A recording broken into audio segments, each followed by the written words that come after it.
Part 3, Night on Thunderhill. Starts with 2 quotes. Courage, love, friendship, compassion, and empathy lift us above the simple beasts and define humanity. From the Book of Counted Sorrows. By foreign hands thy humble grave adorned, by strangers honored and by strangers mourned. It's by Alexander Pope. Chapter 6, Tuesday night, January 14. 1. Strife.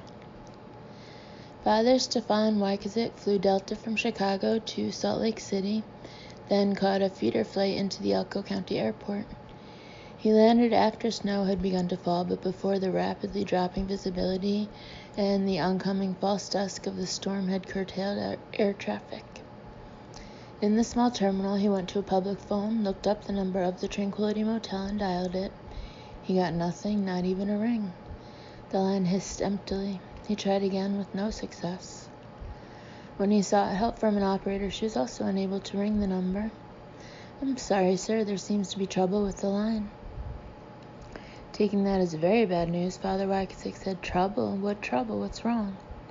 "Well, sir, I suppose the storm. We're getting really gusty wind." But Stefan was not as certain as she was. The storm had hardly begun. He could not believe telephone lines had already succumbed to the first tentative gusts, which he had experienced on his way into the terminal. The isolation of the Tranquility was an ominous development, more likely to be the handiwork of men than the impending blizzard. He placed a call to St. Bet's Rectory in Chicago, and Father Girano answered on the second ring. "Michael, I've arrived safely in Elko, but I haven't gotten Brendan. Their phone isn't working." "Yes," Michael Girano said, "I know." "You know? How could you possibly know?" "Just minutes ago," Michael said, "I received a call from a man who refused to identify himself, but who said he was a friend of this Ginger Weiss, one of those people out there with Brendan. He said she called him this morning and asked him to dig up some information for her. He found what she wanted, but he couldn't get through to the Tranquility. She'd apparently foreseen that problem, so she'd given him our number and the number of friends of hers in Boston, told him to tell us what he'd found, and she'd call us at her convenience." "Refused to give his name?" Father Wykazik said, puzzled. "And you say she asked him to dig up information?" "Yes," Michael said, "about 2 things. First, this place called the Thunderhill Depository. He says to tell her that as far as he could determine, the depository is what it's always been, an elaborate blast-proof storage depot, one of 8 virtually identical underground facilities situated across the country, and not the largest one. She also asked him to get her some background on an Army officer, Colonel Leland Falkirk, who is with something called the Domestic Emergency Response Organization." As he stared at one glimmering and bejeweled moment of the storm framed in the terminal window, Father Wykazik listened to Michael rattle off a service biography of the colonel, just as Stefan was beginning to sweat with the strain of remembering all the details. His curate told him none of that was important. Michael said Mr. X seemed to feel that only one part of Colonel Falkirk's background might have a bearing on what's happened to the people at the Tranquility Motel. "Mr. X?" Father Wykazik said. "Since he wouldn't give me his name, X will have to do." "Go on," Father Wykazik said. "Well, Mr. X believes the key fact here is that Colonel Falkirk was the military's representative to a government committee, the CISG, that undertook some important think tank-type research starting about 9 years ago.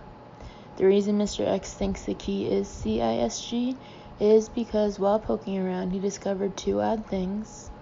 First, many of the same scientists who served on that committee are now, or have recently been, on long and unusual vacations, leaves of absence, or unexplained furloughs. Second, a new level of security restrictions was put on the CISG files on July 8th, 2 summers ago, exactly 2 days after Brendan and the others had trouble out there in Nevada. What does CISG stand for? What was that committee studying? Michael Durano told him. Father Wyckoff said, "My God, I thought that might be it." "You did? Father, you're hard to surprise, but this, surely you can't have foreseen this was what lay behind Brendan's problems, and you mean that's really what might have happened out there?" "Could still be happening, but I must admit I can't claim to have deduced it surely by the application of my gigantic intellect. This is part of what Calvin Sharko was shouting at the police just this morning before he blew himself to smithereens." Michael said, "Dear God." Father Wyckoff said, "We may be teetering on the brink of a whole new world, Michael. Are you ready for it?" I don't know," Michael said. "Are you ready, Father?" "Oh, yes," Stefan said. "Oh, yes, very ready. But the way to it might be filled with danger." Ginger was aware of Jack Twist's growing agitation as the minutes passed. He was operating on a hunch that told him the last few grains of sand were dribbling through the neck of the hourglass. As Jack assisted with the tasks required for their departure, he kept glancing at windows and doors, as if he expected to see hostile faces. They needed almost half an hour to suit up for the bitter winter night ahead, load all the guns and spare ammunition clips, and transfer the gear to the Sarver's pickup and to Jack's Cherokee behind the motel. They did not work in silence, for that might have given warning of their imminent departure to the eavesdroppers. Instead, they chatted about inconsequential things as they hurried through their preparations. Finally, at 4:10, turning on a radio very loud, hoping to cover their absence for a while, they left by the rear door of the maintenance room. They milled around in the wind and snow, hugging one another and saying goodbye. "And take care of yourself, and I'll pray for you, and it's going to be all right, and we'll beat the bastards." Ginger noticed that Jack and Georgia spent an especially long time together, embracing, and when he kissed Marcy and hugged her goodbye, it was as if she were his own child. It was worse than the end of a family reunion, for in spite of protestations to the contrary, the members of this family were more than half convinced that some of them would not survive to attend another gathering. Squeezing back her tears, Ginger said, "All right, enough already. Let's get the hell out of here." With Ned driving, the 7 who would go to Chicago and Boston left first, crammed in the Cherokee. The fine snow was falling so fast and heavy that the Cherokee was half lost to sight within 100 feet and became only a ghostly form within 150. Nevertheless, it did not head straight up the hills for fear of being spotted by the observers Jack had located with his heat-reading device. Instead, the Cherokee entered the sloping folds of land by way of a narrow glen. Ned would stay in glens, vales, and gullies as long as he could. The sound of the engine was swallowed up in the greater howl of the wind, even before the Jeep began to vanish in the snow. Ginger, Dom, and Jack climbed into the cab of the Sarver's pickup and followed in the tracks of the Cherokee. But with its head start, the Jeep soon disappeared into the white turmoil that claimed the land. As they thumped, jolted, tilted, and rocked upward through the glen, Ginger sat between Jack and Dom, looking through the windshield and past the beating wipers, wondering if she would ever see those in the Jeep again. In a few days, Ginger had come to love them all. She was afraid for them. We care. That is what differentiates us from the beasts of the field. That's what Jacob had always said. Intellect, courage, love, friendship, compassion, and empathy. Each of those qualities was as important to the human species as all the others, Jacob had said. Some people thought only intellect counted, knowing how to solve problems, knowing how to get by, knowing how to identify an advantage and seize it. All were important factors that had contributed to the ascendancy and supremacy of humankind, yes, but the many functions of intellect were insufficient without courage, love, friendship, compassion, and empathy. We care. It is our curse. It is our blessing. At first, Parker Fane was afraid that the pilot of the 10-seat feeder flight would not descend through the storm front and attempt a landing, but would instead divert to another airfield farther south in Nevada. When, after all, the plane descended through the leading edge of the storm, Parker almost wished they had diverted. The buffeting wind and blinding snow seemed too hazardous, even for a veteran pilot accustomed to instrument landings. Then they were safely on the ground, one of the last planes in before the Elko County Airport shut down. The small airport provided no covered ramp for the debarkation.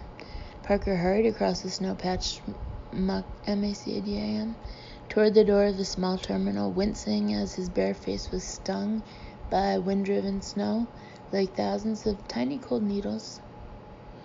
After his Air West flight from Monterey had landed in San Francisco earlier today, he bought scissors and an electric razor at an airport gift shop and hastily shaved off his beard in the men's room. He had not seen his own unadorned visage in a decade. It was much prettier than he had expected. He trimmed his hair too. When he was in the midst of this transformation, another guy in the men's room, washing his hands at the next sink, said jokingly, "On the run from the cops, huh?" And Parker said, "No, from my wife." And the guy said, "Yeah, me too," as if he meant it. To avoid leaving a credit card trail, he paid cash for a ticket on an AirCal jet to Reno. After a 45-minute trip over the Sierra Nevada to the biggest little city in the world, he had the good fortune to find a feeder line with a single empty seat on a flight departing for Elko in 12 minutes. He paid cash again, leaving only $21 in his wallet. For 2 hours and 15 minutes, he endured a frequently turbulent journey east across the Great Basin toward the higher country of northeastern Nevada, where he sensed his friend was in desperate trouble. By the time he pushed through the doors into the humble but clean little building that served as the Elko County Airport's offices and public terminal, Parker should have felt wrung out, both because of the horrible experience in Monterey and because of his hectic travels. Strangely, however, he felt vital, energetic, brimming with purpose, and overflowing with determination. He saw himself as a bull storming into a field to deal with a fox that had been frightening the herd. He found the 2 public telephones, only one of which was in use. He looked up the number of the Tranquility, tried to call Dom, but the motel's phones were out of service. He supposed the storm might have something to do with it, but he was suspicious and worried. He had to get out there where he was needed and fast. In 2 minutes flat, he discovered there were no rental cars, and that the town's taxi company, equipped with only 3 vehicles, was so busy because of the storm that he would have to wait 90 minutes to get a cab. So he looked around the terminal at a couple of stragglers from his own flight, and at a few others who evidently had landed in private craft just as the airport was closing down, and he accosted them one by one, seeking a ride without success. Turning from one of them, Parker literally collided with a distinguished gray-haired man. The guy looked as frantic as Parker felt. He had pulled his coat open to reveal a Roman collar. To Parker he said, "Excuse me, please. I'm a priest with urgent business, a matter of life or death, and I'm desperately in need of a ride to the Tranquility Motel. Do you have a car?" Dom Corvasis sat tensely in the Sarver's pickup truck with the passenger side door on his right and Ginger Weiss on his left, squinting ahead into a snowfall so heavy that it seemed as if they were driving through countless barriers of gauzy white curtains. He peered forward as though an incredible revelation lay just beyond the next curtain. But when each parted without resistance, it revealed only an infinite array of additional curtains, blowing, rippling, fluttering beyond. After a while, he realized that what he was so tensely anticipating, a recurrence of the memory flash that had stricken him when he had walked out of the Tranquility Grill. Jets. What had happened after the third jet swooped over, driving him to the pavement in terror? Although the streaming snowflakes made the winter day appear to be a tapestry of millions of randomly arranged white threads, they did not help illuminate the glen. The false twilight of the storm brought a deep gray gloom to the land, 3/4 of an hour ahead of the real twilight. Gnarled, toothy rock formations and an occasional cottonwood loomed suddenly out of the murkiness, like prehistoric beasts out of a primeval mist, never failing to startle. However, Dom knew that Jack dared not risk turning on the headlights yet. Though the truck itself was hidden by the snow and by the steep walls of the hollow in which they were sheltered, the lights would reflect up through the falling megatrillion bits of ice crystals, and the glow would certainly be visible to the observers below. They came to a place where the fading tire tracks of the Cherokee, like the trails of huge twin serpents, turned east into a branching glen that led off the main hollow. Jack did not follow Ned Sarver and the others, for the plan required them to head in a different direction. Instead, he pressed the pickup steadily north, relying on Dom's reading of a compass for guidance. In another 100 yards, they reached the head of the glen, where it narrowed to and finally terminated in a steep upward slope. Dom thought they would have to turn back and follow Ned after all, but Jack shifted gears, accelerated, and the four-wheel drive pickup started to climb. This slope was rocky and rutted. The pickup progressed with many a jounce and sway and lurch that repeatedly threw Ginger Weiss against Dom in a series of collisions that were not without a pleasant aspect. In the dreary gray storm light of the waning day, and in the dull and well-worn interior of the pickup, Ginger looked by contrast more beautiful than ever. Compared to her lustrous silver-blonde hair, the white snow appeared soiled. With a leap and a crash that bumped Dom's head against the roof, the truck crested the long hill. They drove down a brief incline, then across a level strip of land. As they started up another slope, Jack suddenly slammed on the brakes and cried, "Jets!" Dom gasped, looked up into the seething snowstorm, expecting to see an aircraft plummeting at them, then realized that Jack was speaking of jets from the past. He had remembered the same thing that had come back to Dom less than an hour ago. Judging by Jack's sure-handed control of the pickup, however, he had not seen the memory as vividly as Dom had seen it, but had merely recalled it. "Jets," Jack said again, keeping one foot on the brake and one on the clutch, gripping the steering wheel hard with both hands, staring out at the snow but trying to look back into time. 1, 2, roaring high up the way you said, Dom, and then another low over the diner, and right after that one, a fourth. "I didn't remember a fourth," Dom said excitedly.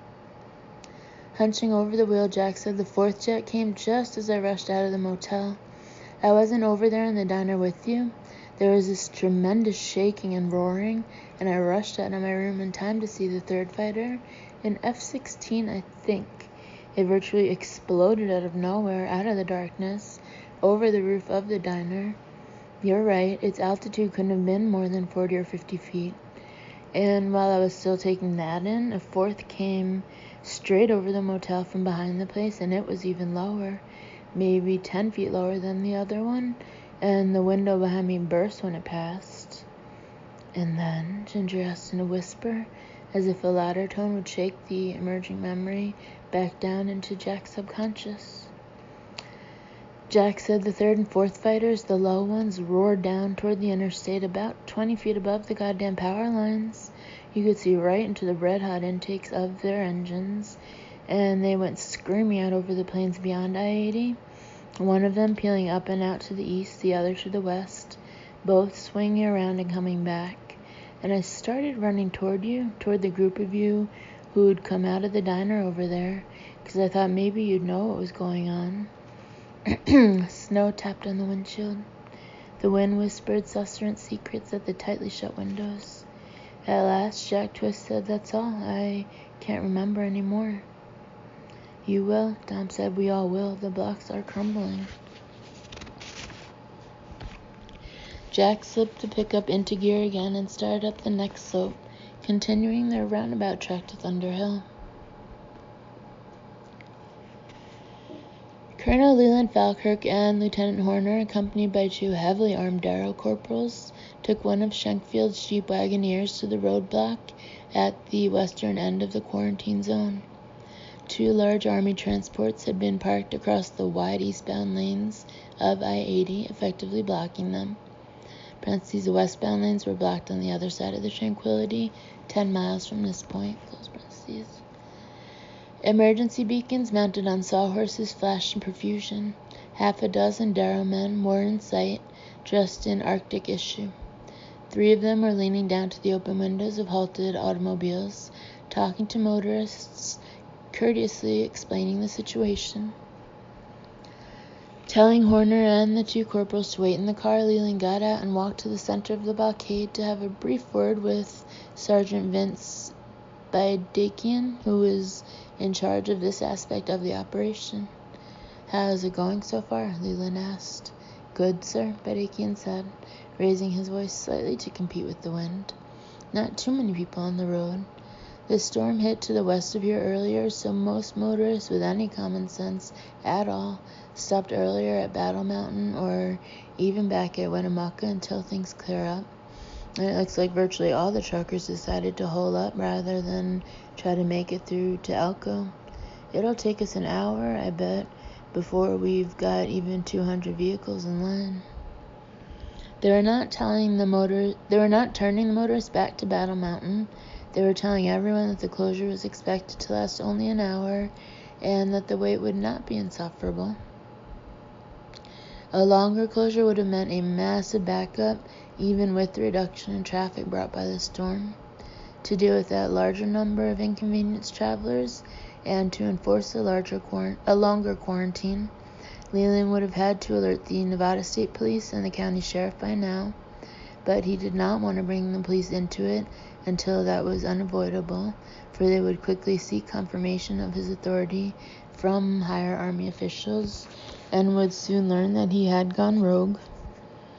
If the cops could be kept in the dark about the closure for just half an hour, and if they could be stalled for another few minutes once they did find out about it, no one would discover Leland's perfidy until it was too late. He needed only an hour to scoop up the witnesses at the motel and convey them into the deep vaults of Thunderhill.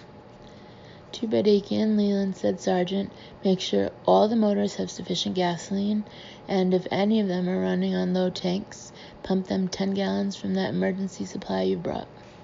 "Yes, sir, that was my understanding, sir." "No sign of any cops or snowplows?" "Not yet, sir," Badakian said, glancing beyond the short line of cars where 2 new pairs of headlights appeared in the distant, snow-swaddled dusk.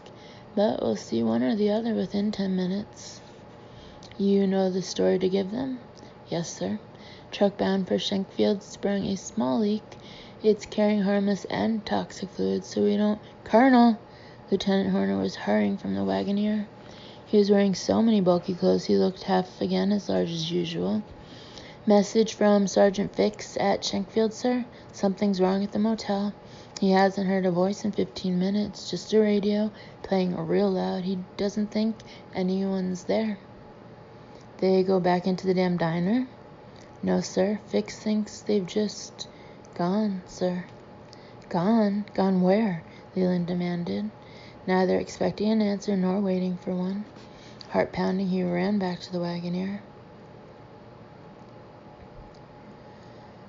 Her name was Talia Irving, and she looked like Marie Dressler, who'd played Tugboat Annie in those wonderful old movies with Wallace Beery.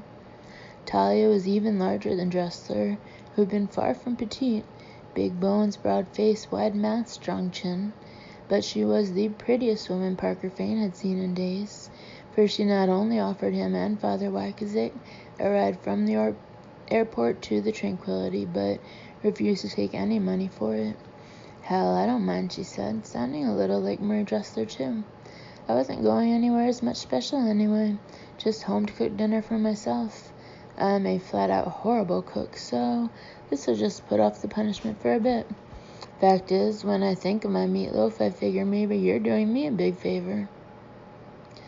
Talia had a 10-year-old Cadillac, a big boat of a car, with winter tread tires and snow chains.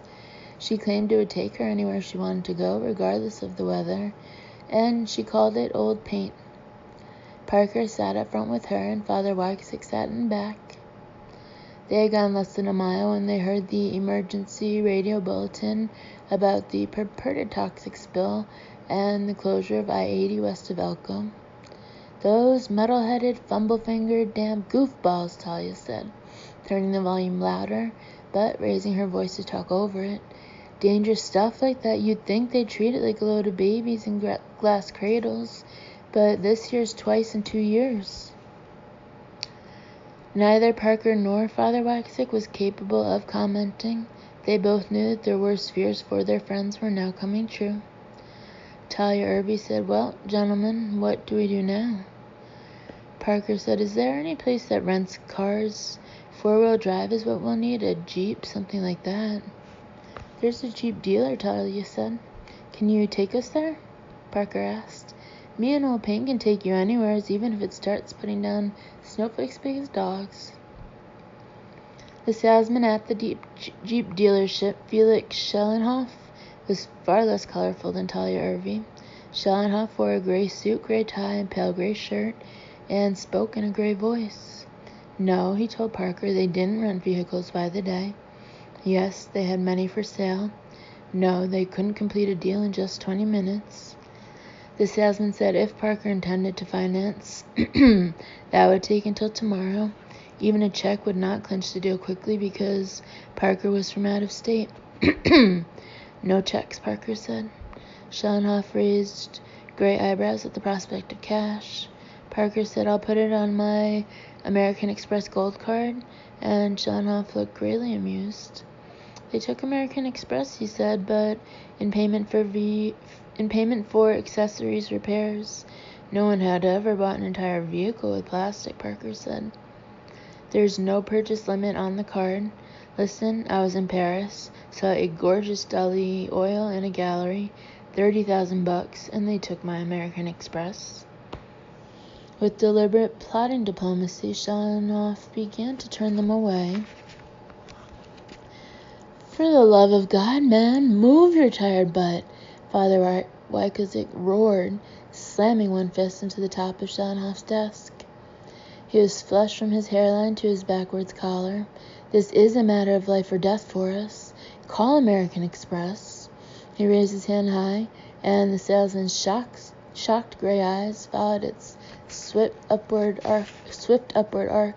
"Find out if they'll authorize the purchase. For the love of God, hurry!" the priest shouted, slamming his fist down again. The sight of such fury in a clergyman put some speed into the salesman at last. He took Parker's card and nearly sprinted out of his small office across the showroom to the manager's glass-walled domain. "Good grief, Father," Parker said. "If you were a Protestant, you'd be a famous fire and brimstone evangelist by now." "Oh, Catholic or not, I've made a few sinners quake in my time." "I don't doubt it," Parker assured him. American Express approved the purchase. With hasty repentance, Schellenhoff produced a sheaf of forms and showed Parker where to sign. "Quite a week," the salesman said, though he was still drab and gray in spite of his new enthusiasm. Late Monday, a fellow walks in, buys a new Cherokee with cash, bundles of $20 bills. Must have hit it big in a casino. Now this. And the week's hardly started. Something, huh? "Fascinating," Parker said. Using the telephone on Schellenhoff's desk, Father Waxy placed a collect call to Michael Girano in Chicago and told him about Parker and about the closing of I-80. Then, when Schellenhoff popped out of the room again, Waxy said something that startled Parker. "Michael, maybe something will happen to us, so you call Simon Zoderman at the Tribune the minute I hang up. Tell him everything, blow it wide open. Tell Simon how Brendan ties in with Winton Toke, the Halbor girl, Calvin Sharkle, all of it. Tell him what happened out here in Nevada 2 summers ago, what they saw. If he finds it hard to believe you, tell him I believe it. He knows what a hard-headed customer I am." When Father Waxy hung up, Parker said, "Did I understand you right? My God, you know what happened to them on that July night?" "I'm almost certain I do, yes," Father Waxy said. Before the priest could say more, Schellenhoff returned in a gray blur of polyester. Now that his commission seemed real to him, he was obviously determined not to exceed Parker's time limit. "You've got to tell me," Parker said to the priest. "As soon as we're on our way," Father Waxy promised. Ned drove Jack's Cherokee eastward, across the snow-swept slopes, moving at a crawl. Sandy and Faye rode up front with him, leaning forward, peering anxiously through the windshield, helping Ned spot the obstacles in the chaotic whiteness ahead of them. Riding him back, crowded in with Brendan and Georgia, with Marcy on her mother's lap, Ernie tried to convince himself that he would not succumb to panic when the last light of the storm-dimmed dusk gave way to darkness. Last night, when he'd snuggled under the covers in bed, staring at the shadows beyond the reach of the lamp's glow, his anxiety had been only a fraction of what he'd come to expect. He was improving. Ernie also took hope from Dom's resurrected memory of jets buzzing the diner. If Dom could remember, so could Ernie, and when the memory block crumbled away, when at last he recalled what he'd seen that July night, he would stop being afraid of darkness. County Road, Faye said as the Jeep came to a stop. They had indeed reached the first county road, the same one that ran past the Tranquility and under I-80.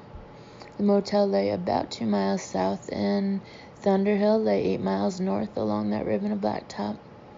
It had been plowed already and recently because the federal government paid the county to keep the approach to the depository open at all times. "Quickly," Sandy urged Ned. Ernie knew what she was thinking. Someone going from or to Thunderhill might appear and accidentally discover them. Gunning the engine, Ned drove hurriedly across the empty road into the foothills on the other side, traversing a series of ruts with such haste that Brendan and Georgia were thrown repeatedly against Ernie, who sat between them. Once more they took cover in the snow, which fell like a storm of ashes from a coldly burning sky.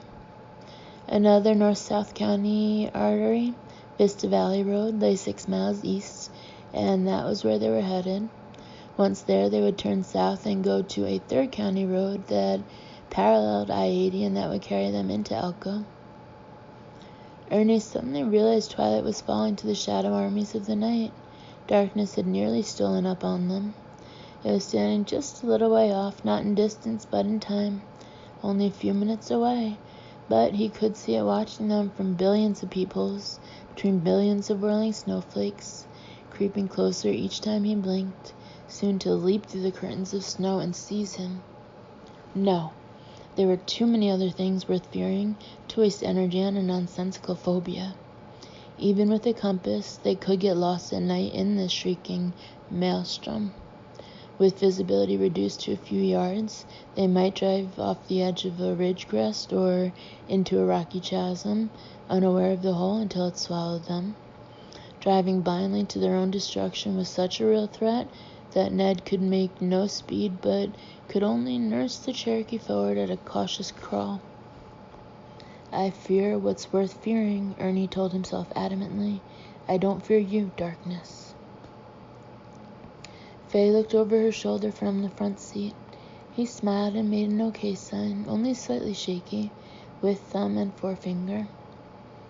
Faye started to give him an okay sign of her own, and that was when little Marcy screamed.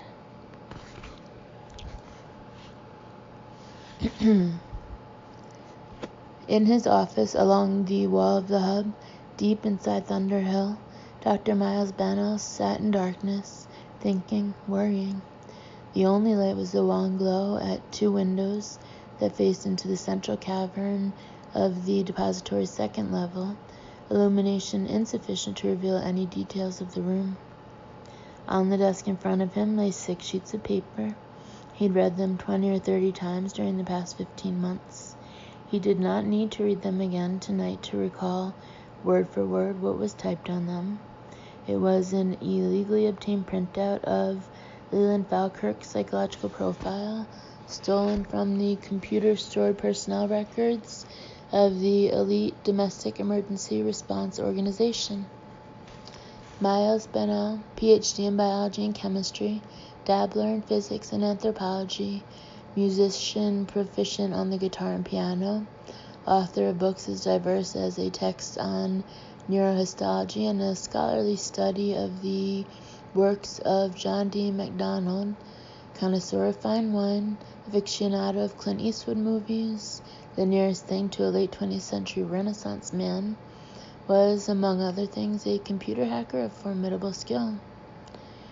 He had begun adventuring through the complex worldwide network of electronic information systems when he had been a college student. 18 months ago, when his work on the Thunderhill project threw him into frequent contact with Leland Falkirk, Miles Bennell had decided that the colonel was a psychologically disturbed individual who would have been declared unfit for military service, even as a private, but for one thing. He was apparently one of those rare paranoids who had learned how to use his special brand of insanity to mold himself into a smoothly functioning machine man who looked and acted normal enough. Miles had wanted to know more. What made Falkirk tick? What stimulus might make him explode unexpectedly? The answers were to be found only at Darrow headquarters. So, 16 months ago, Miles began using his personal terminal and modem to seek a route into Darrow files in Washington. The first time he'd read the profile, Miles had been frightened, though he had developed 1,000 rationalizations for staying on the job, even if it meant working with a dangerous and violent man like the colonel. There was less chance of trouble if Miles treated Falkirk with the coolness and grudging respect that a controlled paranoid would understand.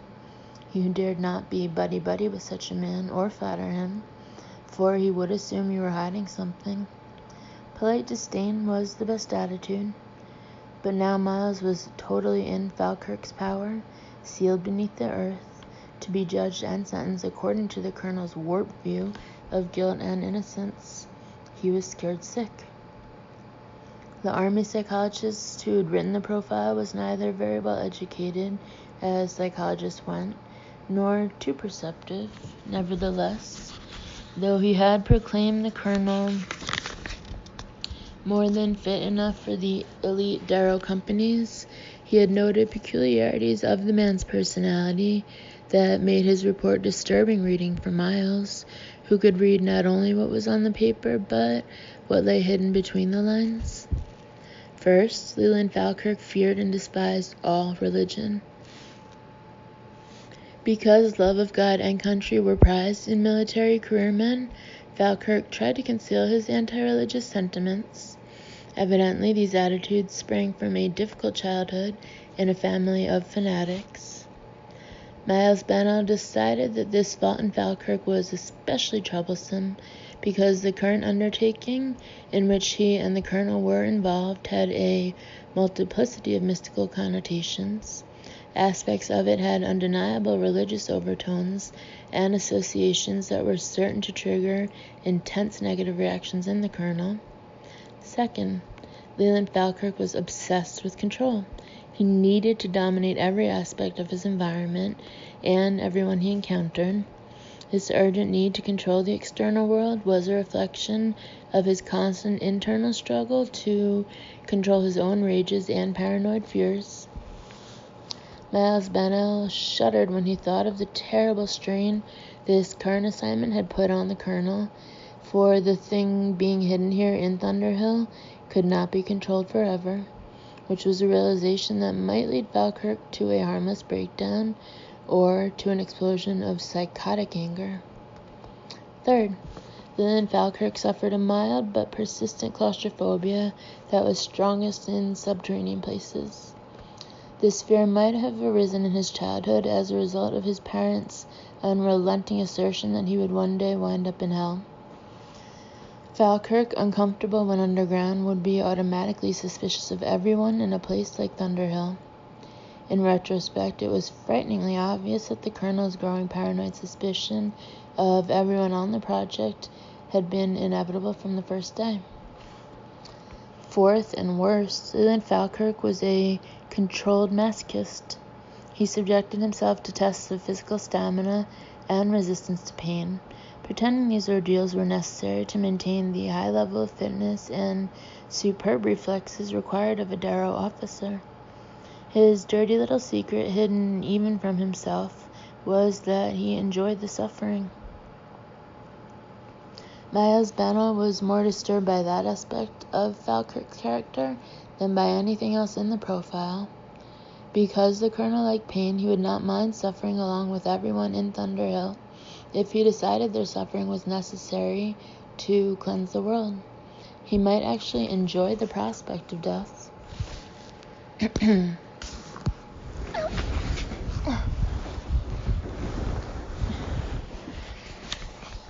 Miles Bennell sat in darkness, troubled and bleak. But it was not even his death or the deaths of his colleagues that most frightened him. What made his gut clench was the fear that, while destroying everyone on the project, Falkirk would also destroy the project itself. If he did, he would be denying mankind the greatest news in history, and he'd also be denying the species its best, perhaps only, chance for peace, immortality, endless plenty, and transcendence.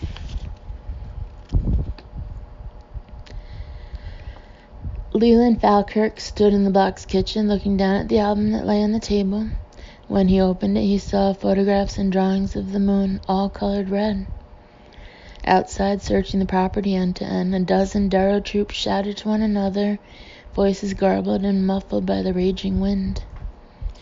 Doing deep breathing exercises that were supposed to expel a little of his tension with each exhalation, Leland turned a page of the album and saw more scarlet moons, the child's weird collection. The sound of engines rose to the kitchen window from behind the motel as the men drove at least 2 vehicles around from the front. Leland recognized the souped-up all-terrain pickup's distinctive snarl. The colonel continued to page through the album, remaining calm, totally in control, in spite of the series of setbacks that continued to plague him. He was proud of his control. Nothing could faze him. Lieutenant Horner's quick, heavy footsteps sounded on the stairs leading up from the office. A moment later, he thumped across the living room into the kitchen. "Sir, we've checked all the motel rooms. No one's there. They left by the back, overland. 2 very vague sets of tire tracks in the snow. Can't have gone far, not in this weather, not already." "Have you sent the men to follow them?"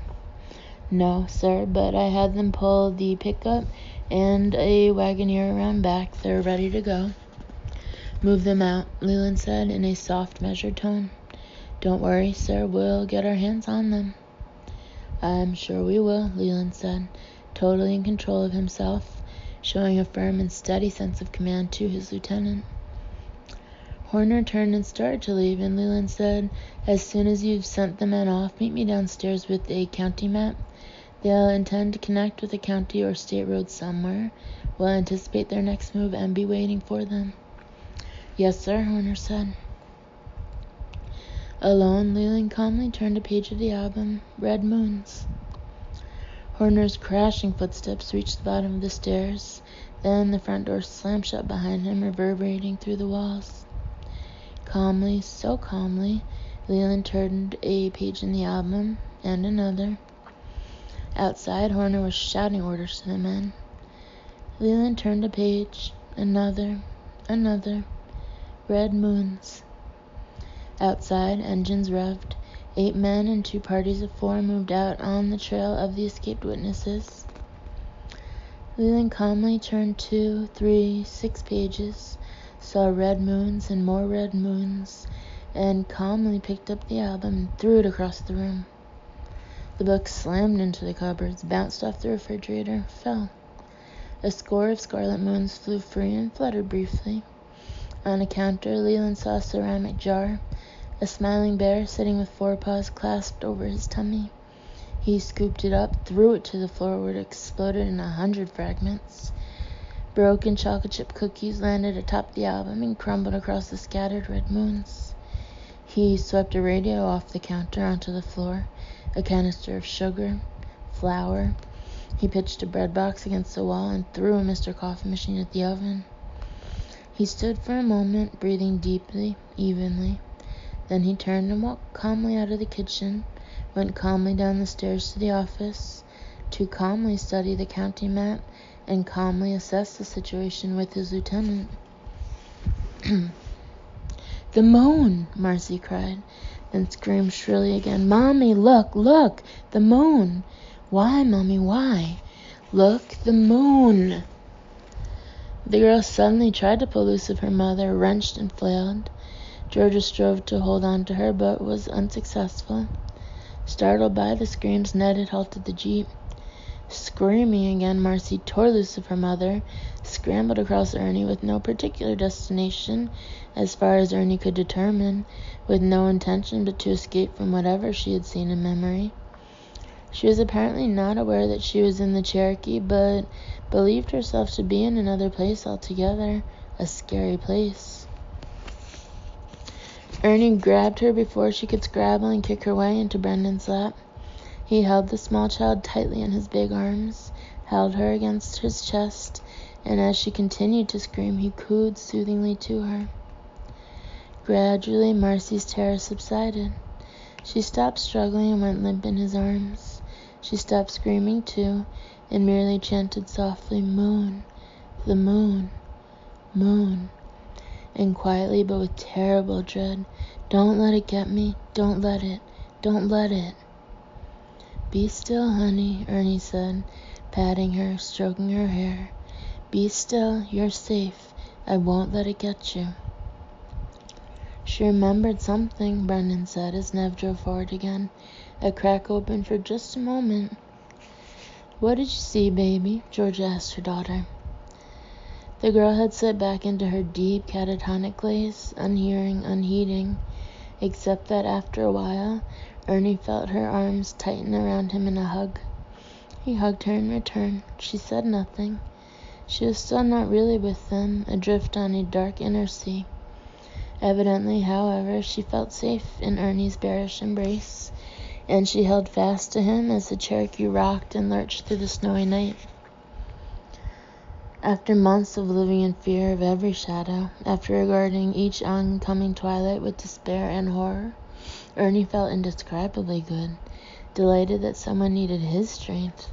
It was profoundly satisfying.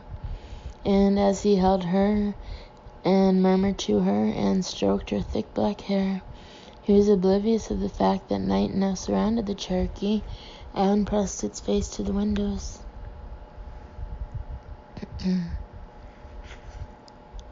Eventually, Jack turned the pickup east and finally connected with the county road to Thunder Hill at a point approximately 1 mile north of the place where Ned should have already crossed the same lane in the Cherokee. He turned right and headed up toward the depository, the route that Dom and Ernie had covered this morning. He had never seen a storm this bad back east. The higher he went into the mountains, the harder and faster the snow came down. It was as dense as a heavy rainfall. "The entrance to the depository is about a mile ahead," Dom said. Jack cut the headlights and proceeded at a slower pace. Until his eyes adjusted to the loss of light, the world seemed composed only of whirling white specks and darkness. He could not always tell if he was in his own lane.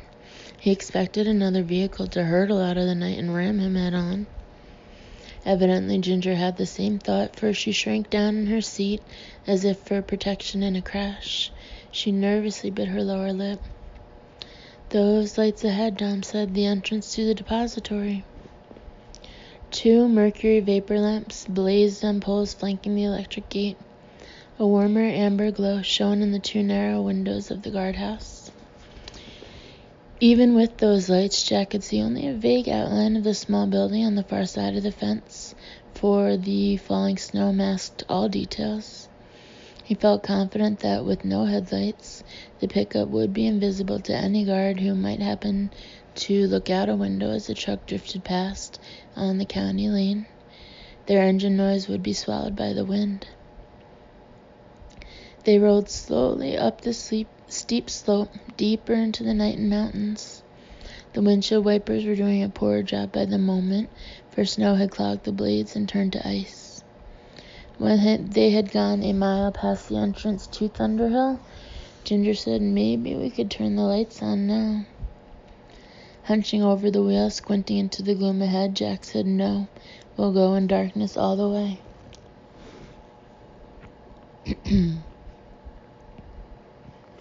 In the motel office, Leland Falkirk and Lieutenant Horner unfolded the county map on the check-in counter. They were still studying it when the men who had gone after the escaping witnesses returned in defeat only minutes after departing. The search party had followed the tire tracks a couple of 100 yards through a glen running north into the hills, at which point the snow and wind erased the trail.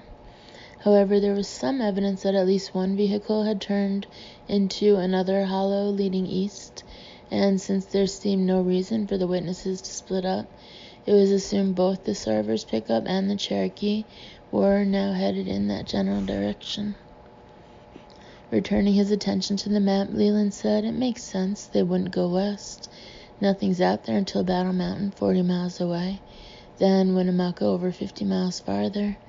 Neither town's big enough to hide in for long, and neither's exactly a transportation hub. Aren't many ways out, so they'll go east into Elka." Lieutenant Horner put a cigar-sized finger on the map. "Here's the road that runs past the motel and up to Thunder Hill. They'll have crossed that by now and still be heading east." "What's the next South Bend road they'll come to?" Lieutenant Horner bent down to read the small print on the map. "Vista Valley looks to be about 6 miles east of the road to Thunder Hill."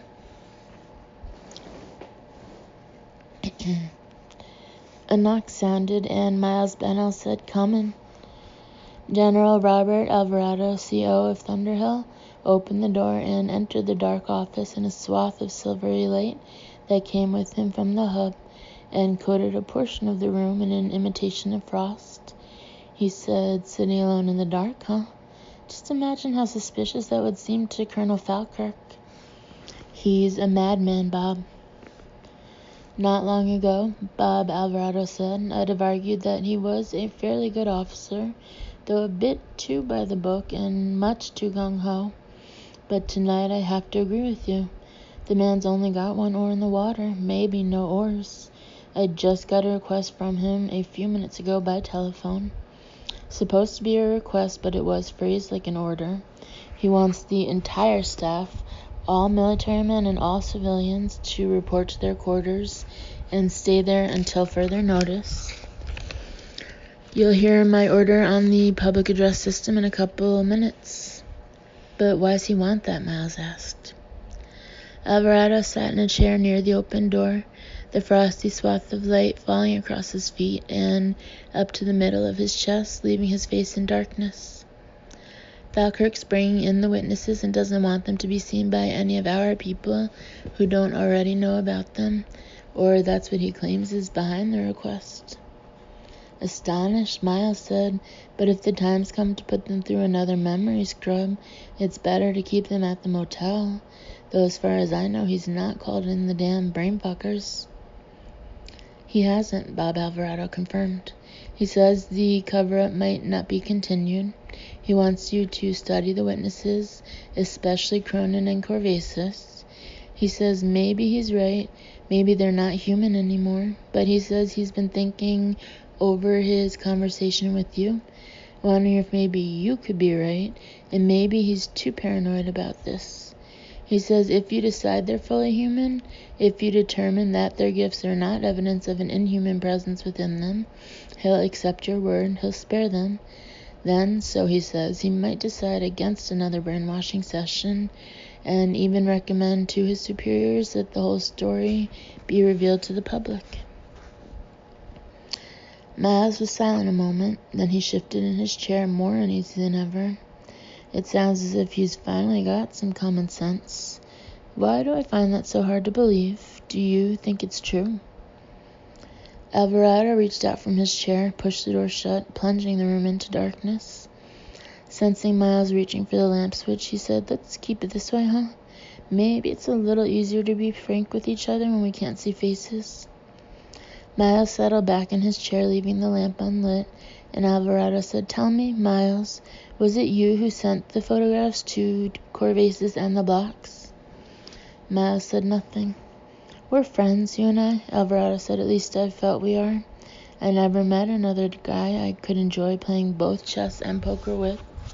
So I'll tell you, I'm the one who got Jack Twist back here." Startled, Miles said, "How? Why?" "Well, like you, I knew some of the witnesses were slowly shedding their memory blocks and having psychological problems in the process.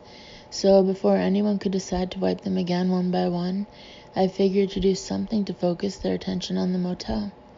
I hoped to stir up enough trouble to make it impossible to continue the cover-up." "Why?" Miles repeated. "Because I'd finally decided the cover-up was wrong." "But why sabotage it by such a backdoor approach?" Miles asked. "Because if I'd gone public, I'd have been disobeying orders. I'd have been throwing my career away, maybe my pension. And besides, I thought Falkirk might kill me." Miles had worried about the same thing. Alvarado said, "I started with Twist because I thought his ranger background and his inclination to challenge authority would make him a good candidate for organizing the other witnesses. From the information turned up during his memory wipe session that summer, I knew about his safe deposit boxes. So I searched the file on him, got the names of the banks, the passwords. The file also contained copies of all the keys to his boxes. Falkirk had them made in case it was ever necessary to turn up criminal evidence against Twist to use as blackmail or to put him out of the way in prison. I made copies of the copies. Then, when I was on leave for 10 days in late December, I went to New York with a bunch of postcards of the Tranquility Motel, and I put one in each of his boxes. He didn't go to those banks often, just a few times a year, and they've all got thousands of safe deposit customers, so nobody remembered what Twist looked like or suspected that I wasn't him. It was easy." "And ingenious," Miles said, staring with admiration and fondness at the bulky, shadowy form of his friend. "Finding those cards would have electrified Twist, and if Falkirk had gotten wind of it, he'd have no way of knowing who'd done it." "Especially since I always handled the postcards with gloves," Alvarado said. "Didn't even leave a fingerprint. I planned to come back here, give Twist time to find them. Then I was going to go into Elko and, from a payphone, make a couple of anonymous calls to other witnesses, give them Twist's unlisted number, tell them he had answers to their various mental problems."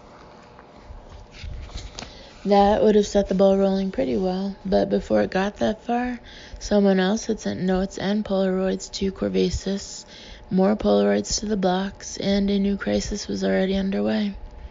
Like Falkirk, I know whoever sent those pictures has to be here in Thunderhill. You going to fess up, or am I the only one in a confessional mood? Miles hesitated.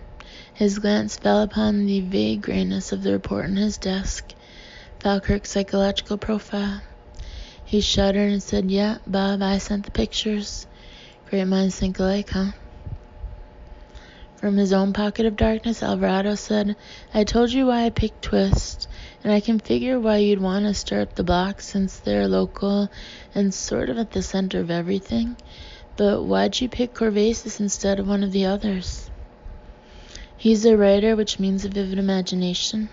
Anonymous notes and odd pictures in the mail would probably grab his interest a little faster and tighter than anyone else's.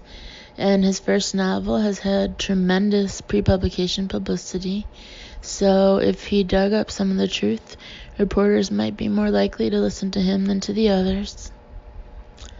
"We're a clever pair." "Too clever for our own good," Miles said. "Looks like sabotaging the cover-up was too slow. We should have just violated our secrecy oaths and gone public with the news, even if it meant risking Falkirk's anger and government prosecution." They were silent a moment, and then Alvarado said, "Why do you think I've come here and opened up to you like this, Miles?" "You need an ally against the Colonel, because you don't think he meant a word of what he told you on the phone. You don't think he's suddenly gotten reasonable. You don't think he's bringing the witnesses back here to let us study them." "He's going to kill them, I think," Alvarado said, "and us too, all of us. Because he thinks we've all been taken over, the damn fool." The public address system crackled, whistled. A speaker was set in the wall of Miles's office, as in every room within the depository. The announcement followed the whistle. All personnel, military and civilian, were to report first to the armory to be issued handguns, then to their quarters to await further instructions. Getting up from his chair, Alvarado said, "When they're all in their quarters, I'll tell them it was Falkirk's idea to put them there, but my idea to arm them. I'll warn them that for reasons that'll be clear to some and a mystery to others, we're all in danger from Falkirk and his Daros. Later, if the colonel sends some of his men to round up the staff and shoot them all, my people will be able to shoot back. I hope we can stop him before it goes that far." "Do I get a handgun too?" Alvarado moved to the door but did not open it. Standing in the dark, he said, "You especially. Wear a lab coat with the gun under it so Falkirk won't see you're armed. I intend to wear my uniform coat unbuttoned with a small pistol tucked into the back of my waistband so he won't realize I'm armed either. If it seems he's about to order our destruction, I'll pull the gun and kill him, but I'll alert you first with the code word so you can turn on Horner and kill him too. It's no good unless we get both, because if Horner has a chance, he'll kill me when I open fire on Falkirk. And it's imperative I survive, not just because I'm inordinately fond of my own hide, which I am, but because I'm a general and I ought to be able to make Falkirk's men obey me once their CO's dead. Can you do that? Can you kill a man, Miles?" "Yes. I'll be able to pull the trigger if it means stopping Horner. I consider you a good friend too, Bob. Not just because of the poker and chess either. There's also the fact that you've actually read all of T.S. Eliot." "I think we are in Rat's Alley, where the dead men lost their bones," Bob Alvarado quoted. Laughing softly, he pulled the door open and stood revealed in the argentine glow of the cavern lights. "How ironic. Ages ago, my dad used to worry that my interest in poetry was the sign I'd grow up to be a skirt-wearing sissy. Instead, I became a one-star general, and in the hour of my greatest need, it's poetry that persuades you to kill for me and save my ass. Coming to the armory, Dr. Benno?" Miles rose from his chair and joined the general in the spill of frosty light in the doorway. He said, "You realize that Falkirk is, in essence, acting in the name of the Army Chief of Staff himself and even higher authorities. So after you've killed him, you'll have General Ridenour and maybe even the President coming down hard on your neck." "Fuck Ridenour," Bob Alvarado said, clapping a hand on Miles' shoulder. "Fuck all the politicians and their toadying generals like Ridenour. Even though Falkirk will take the security computer's new codes with him when we kill him, we'll get out of here in a few days, even if we have to dismantle the damn exit. And then, do you realize, when we take the news to the world, we're going to be two of the most famous men on this sorry planet? Maybe two of the most famous men in history. Fact is, I can't think of anyone in history who had quite such important news to spread. Except Mary Magdalene on Easter morning."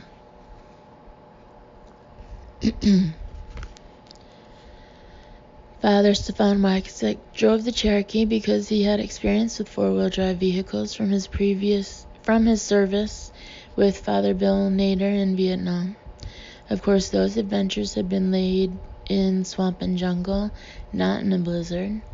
But he discovered the Jeep handled about the same in either condition. And though his daredevil experiences were long ago in time, they seem recent in his heart and mind, and he controlled the wheel with the same reckless disregard for danger and sure-handed expertise that he'd shown in his younger days under fire. As he and Parker Fane headed away from the lights of Elko into the snow-blasted night, Father Wyckowick knew that God had called him to the priesthood precisely because, at times, the church required a man who carried a thick splinter of an adventurer's soul lodged in his own. Because I-80 was closed, they went north on State Route 51. They switched to a series of westward-leading county roads, MACADAM, gravel, dirt, all under a mantle of snow. The roads were marked by cat's eye yellow reflectors on widely spaced posts along the berm, and the luster of those periodic guideposts Casting back the headlight beams was frequently the only thing that kept Stefan from going astray. Sometimes he had to drive overland to get from one lane to another. Fortunately, they had bought a dash-mounted compass and a county map. Although the route was winding and rough, they made steady progress in the general direction of the Tranquility Motel. On the way, Stefan told Parker about the CISG, about which he had learned from Michael Girano after Michael had gotten the news from Mr. X, Ginger Weiss's friend. Colonel Falkirk was the only military member. The CISG looks like a typical waste of tax dollars, a study group funded to do a think tank type assessment of a social problem that would most likely never arise. The committee consisted of biologists, physicists, cultural anthropologists, medical doctors, sociologists, psychologists. The acronym CISG stands for Contact Impact Study Group, which means they try to determine the positive and negative impact on human society of first contact with an intelligent species not of this world. Keeping his eyes on the snowy road, Stefan paused to let his meaning sink in, smiled slightly when he heard the artist take a sudden sharp breath. Parker said, "You don't mean... You couldn't mean..." "Yes," Stefan said. "Something came... You mean that... Something..."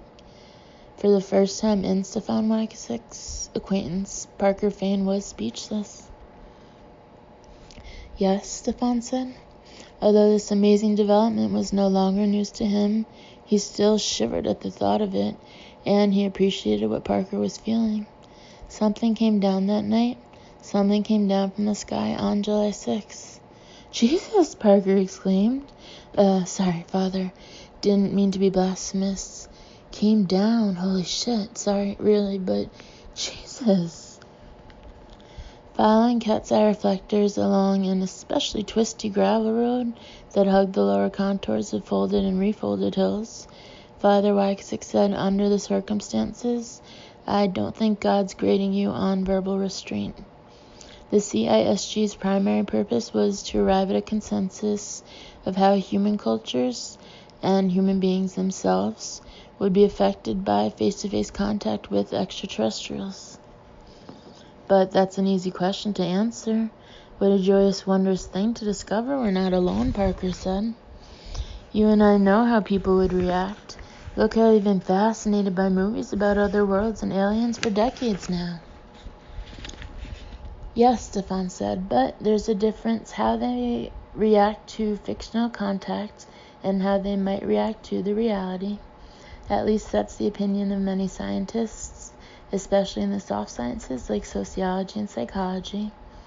And anthropologists tell us that when an advanced culture interacts with one less advanced, the less advanced culture suffers a loss of confidence in, and often a complete collapse of, its traditions, institutions. The primitive culture loses respect for its religions and systems of government, its sexual practices, social values, and family structures deteriorate. Look what happened to the Eskimos following their encounter with Western civilization: soaring alcoholism, family-destroying generational conflict, a high rate of suicide. It's not that Western culture is dangerous or evil. It isn't. But our culture was far more sophisticated and richly textured than the Eskimo culture, and contact led to a serious loss of self-esteem among the Eskimos that they've never regained and never will." Stefan had to pause in his elaboration of the issue, for they came to the end of the gravel track on which they had been traveling. Parker studied the map in the dim glow of the glove compartment light. Then he checked the dash-mounted compass. "That way," he said, pointing left. "We go 3 miles due west, all of it overland. Then we'll come to a north-south county route called Vista Valley Road. We cross Vista Valley, and from there it looks about 8 or 9 miles overland again, until we might come up behind the Tranquility.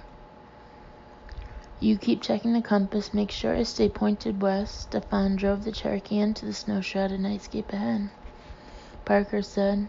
This stuff about the Eskimos, all this detail about the CISG's point of view is like Mr. X didn't pass all these fine points along to Father Geronimo in one telephone call. Some of it, not all of it. So I gather you've thought about the subject before?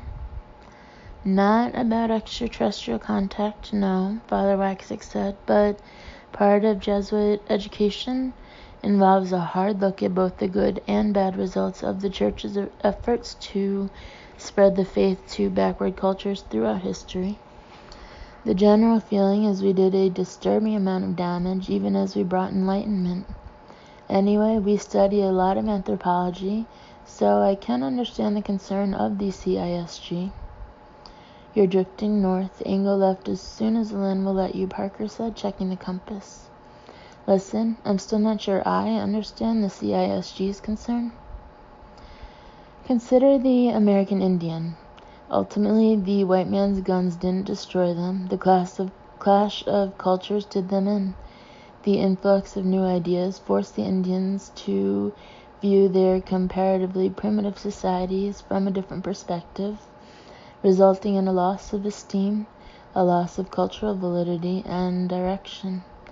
According to what Mr. X told Father Geronimo, the CISG believed contact between mankind and very advanced extraterrestrials could have those same effects on us: the destruction of religious faith, a loss of faith in all governments and other secular belief systems, a rising feeling of inferiority, suicide. Parker Fane made a harsh, scoffing sound in the back of his throat. Father, would your faith collapse because of this? No, just the opposite, Stefan said excitedly. If this enormous universe didn't contain any other life, if the trillions of stars and billions of planets were all barren of life, that might make me think there was no God, that our species' evolution was just happenstance. Because if there's a God, he loves life, cherishes life, and all creatures he created, and he'd never leave the universe so empty. A lot of people, most people, would feel the same, Parker said. And even if the species we encounter is frighteningly different from us in physical appearance, that wouldn't shake me. When God told us he created us in his image, he didn't mean our physical appearance was like his. He meant our souls, minds, our capacity for reason and compassion, love, friendship. Those are the aspects of humanity that are in his image, which is the message I'm taking to Brendan. I believe Brendan's crisis of faith was related to a memory of an encounter with a race vastly different from us, and so shatteringly superior to us, that he subconsciously believed it put the lie to what the Church teaches us about mankind being in God's image. I want to tell him that it's not what they look like that matters, or whether they're far more advanced than us. What indicates the divine hand in them is their capacity to love, to care, and to use their God-given intelligence to triumph over the challenges of the universe that he gave them, which they've had to do in order to come so far, Parker said. Exactly, Father Waxick said. I'm sure when the brainwashing loses its hold on Brendan, when he remembers what happened and has time to think about it, he'll come to the same conclusion. But just in case, I want to be there beside him to help him, guide him. You love him very much, Parker said. For several seconds, Father Waxick squinted into the tumultuous white world ahead, progressing more slowly and cautiously than when he'd been following the reflectors along a known road. At last he said in a soft voice, Sometimes I've regretted entering the priesthood. God help me, it's true. Because sometimes I think about the family I might have had, a wife whose life I could share, who'd share mine, and children to watch grow. The family that might have been, that's what I miss, nothing else. The thing about Brendan is, well, he's the son I never had and never will. I love him more than I can say. After a while, Parker sighed and said, Personally, I think the CISG was full of crap. First contact wouldn't destroy us. I agree, Stefan said. Their fallacy lies in comparing this situation to our contact with primitive cultures. The difference is that we aren't primitive. This will be the contact between one very advanced culture and another super advanced culture. The CISG believed if there ever was contact, it'd have to be concealed, if at all possible, and that news of it would have to be broken to the public over 10 or even 20 years. But that's wrong, dead wrong, Parker. We can handle the shock because we're ready for them to come. Oh dear God, but we are so desperately and longingly ready for them. So ready, Parker agreed in a whisper. For perhaps another minute they bumped and rocked along in silence, unable to speak, unable to put in words exactly what it felt like to know that mankind did not stand alone in creation. Finally, Parker cleared his throat, checked the compass, and said, "You're right on course, Stefan. Ought to be less than a mile to Vista Valley Road. This man in Chicago that you mentioned a while ago, Cal Sharkle, what was it he yelled to the cops this morning?" He insisted he'd seen aliens land and that they were hostile. He was afraid they were taking us over, that most of his neighbors had been possessed. He said the aliens tried to take control of him by strapping him in a bed and dripping themselves into his veins. Initially, I was afraid maybe he was right, that what had come down here in Nevada was a threat, but on the trip from Chicago, I had time to think about it. He was confusing his incarceration and brainwashing with the landing of the starship he'd seen. He thought it was aliens in pressurized spacesuits who'd kept him captive and stuck him full of needles. He witnessed the descent of a starship, and then these government men in decontamination suits came, and by the time they had rammed all that stuff into his subconscious and weighted it down with a memory block, he was completely mixed up. No aliens apprehended him. It was his fellow men who mistreated him. You're saying government agents would have worn decontamination suits until it was clear whether or not the alien contact carried a risk of bacteriological contamination? Exactly, Stefan said. Some guessed that the Tranquility must have approached the ship openly, so they had to be considered contaminated until evidence to the contrary was turned up. And we know some at the motel have distinctly remembered men inside decontamination suits, a few soldiers, brainwashing specialists. So poor Calvin was driven insane by a misconception arising from his inability to remember clearly. Must be less than half a mile to Vista Valley Road, Parker said, studying the map in the light from the open glove compartment door. Snow drove relentlessly through the yellow cones of the headlights. Now and then, when the wind faltered or briefly changed the angle of its assault, short-lived forms of snow capered in arabesque dances, this way and that, but always dispersing and vanishing like ghostly performers the moment that the wind recovered its momentum and purpose. As they started up a steep slope, Parker said softly, "Something came down, and if the government knew enough to close I-80 ahead of the event, they must have been tracking the craft a long time. But I still don't see how they could know where it would come down. I mean, the crew of the ship might have changed course at any time." "Unless it was crashing," Father Waxsick said. "Maybe it was picked up by satellite observation far out in space, monitored for days or weeks. If it approached on an undeviating course that would indicate it wasn't traveling under control, there'd have been time to calculate its point of impact." "Oh, no, I don't want to think it crashed," Parker said. "Nor do I. I want to think they got here alive all the way." When the Jeep Cherokee was halfway up the slope, the tires spun on an especially icy patch of ground, then caught hold and propelled them forward again with a jolt. Parker said, "I want to believe Dom and the others didn't just see a ship, but encountered whoever came in it. Imagine. Just imagine." Father Waxsick said, "Whatever happened to them that night in July, was very strange indeed. A whole lot stranger than just seeing a ship from another world. You mean because of Brendan's and Dom's powers? Yes, something more happened, more than just contact. They topped the crest of the hill and started down the other side. Even through the shifting curtains of the storm, Stefan saw the headlights of 4 vehicles on Vista Valley Road below. All 4 were stopped and angled every which way, and their blazing beams crisscrossed like gleaming sabers in the snow-bleeding darkness. As he drove down toward the gathering, he quickly realized that he was heading into trouble.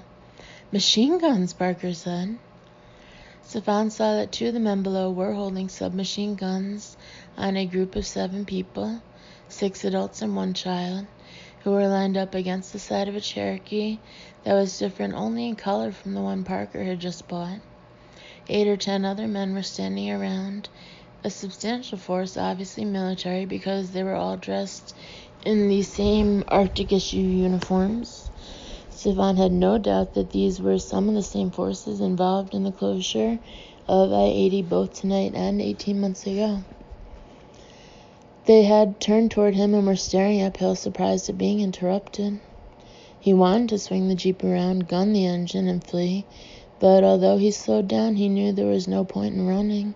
They would come after him. Abruptly, he recognized a familiar Irish face among those lined up against the Cherokee. That's him, Parker. That's Brendan at the end of the lineup. The others must be from the motel, Parker said, leaning forward to peer anxiously through the window. But I don't see Dom. Now that he had spotted Brendan, Father Wachsett could not have turned back, even if God had opened the mountains for him and provided a highway clear to Canada, as he had parted the Red Sea for Moses. On the other hand, Stefan was unarmed, and as a priest he would have had little use for a gun, even if he had possessed one. Having neither the means nor desire to attack, yet unable to run, he let the Cherokee roll slowly down the hill as he frantically racked his mind for some course of action that would turn the tables on the soldiers below. The same concern had gripped Parker, for he said, "What in the devil are we going to do?" Their dilemma was resolved by the soldiers below. To Stefan's astonishment, one of the men with the machine gun opened fire on them. Dom watched as Jack Twist directed the flashlight beam over the chain-link fence, then up to the barbed wire overhang that thrust out above their heads. They were at that long length of Thunder Hill's perimeter that ran through an open meadow down toward the floor of the valley. Wind-blown snow had stuck to large sections of the thick interlocking steel loops of the fence, but other areas were bare, and those uncrusted links were what Jack studied most closely. The fence itself isn't electrified, Jack said, above the shrieking wind. There aren't conducting wires woven through it, and the current can't be carried by the links, no way. There'd be just too damn much resistance because they're too thick, and because the ends of some of them don't make tight contact with each other. Ginger said, "Then why the warning signs?" "Partly to spook away amateurs," Jack said. He put the beam of the flash on the overhang again. "However, there are conducting wires strung carefully through the center of that barbed wire roll, so you'd get fried if you went over the top. We'll cut through the bottom." Ginger held the flashlight while Dom dug into one of the canvas rucksacks, found the acetylene torch, and passed it to Jack. After he had slipped on a pair of tinted ski goggles, Jack lit the torch and began to cut an entrance through the chain-link barrier. The fierce hissing of the burning gas was audible, even above the keening, moaning wind. The intense blue-white acetylene flame cast an eerie light that struck 1,000 jewel-bright glints in the snow.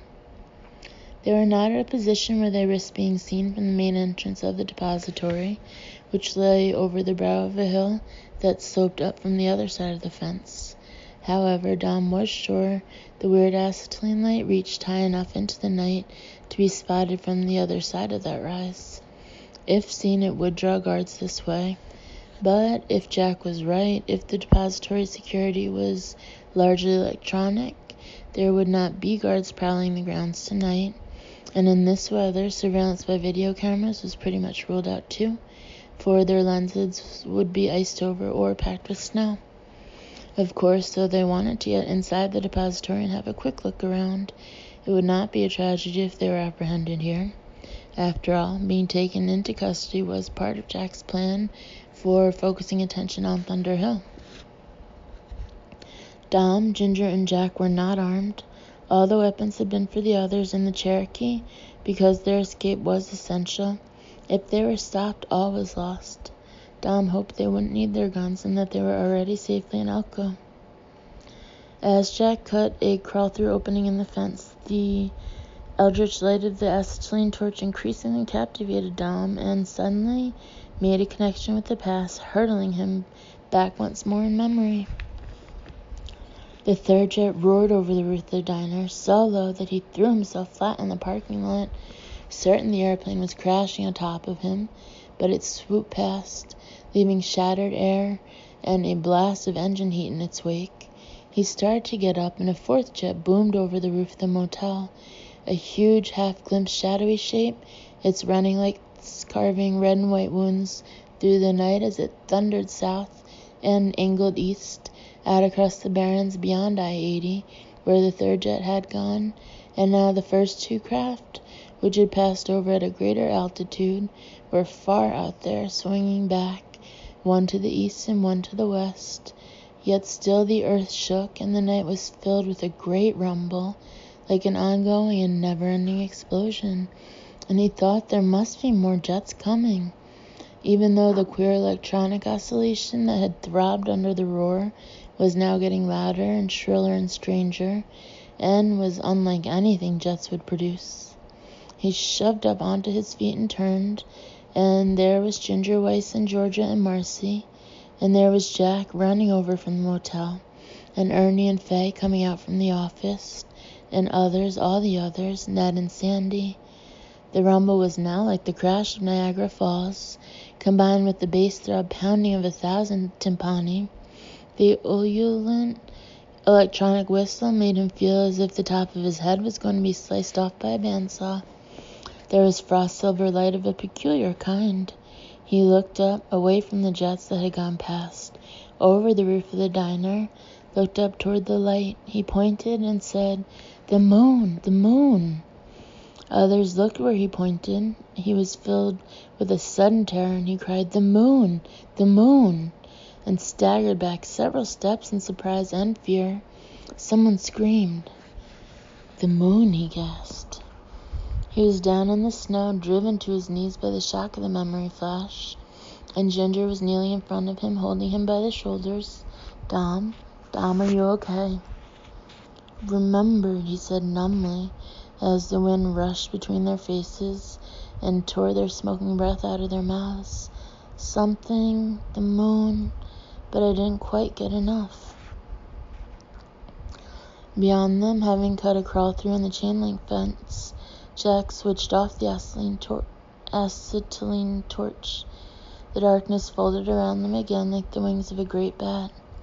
"Come on," Jack said, turning to Dom and Ginger. "Let's go in. Quickly now." "Can you make it?" Ginger asked Dom. "Yeah," he said, though there was an icy cramping in his guts and a tightness in his chest. "But all of a sudden, I'm scared." "We're all scared," she said. "I don't mean scared of getting caught. No, it's something else. Something I almost remember just then. And I'm shaking like a leaf, for God's sake."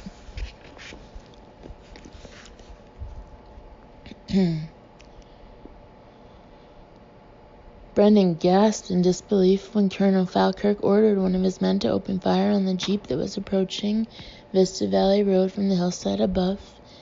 The madman didn't know who was in the vehicle. The soldier given the order also thought it was out of line, for he did not immediately raise his weapon.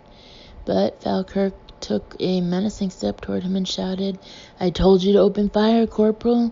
This is an urgent national security matter. Whoever's in that vehicle is no friend of yours, mine, or our country. You think any innocent civilians would be driving overland, sneaking around the roadblock in a goddamn blizzard like this? Fire! Waste them! This time the corporal obeyed. The clatter of automatic gunfire hammered the night, briefly overpowering the voice of the raging wind. Up on the hillside, the headlights of the oncoming jeep blew out, the 200 hard cracks of 200 bullets erupting in a murderous stream from the muzzle of the machine gun were augmented by the sound of slugs tearing through sheet metal and smacking onto more solid barriers. The windshield imploded under raining lead, and the jeep, which had braked immediately after topping the crest of the hill, had been descending slowly, abruptly gaining speed, and rushed down at them, then angled left when its wheels jolted over a lateral hump that extended across most of the slope. Obviously no longer under anyone's control, it started to slow again, hit another bump, slid sideways, almost tipped over, almost rolled, but finally came to rest just 40 feet away in the already drifting snow.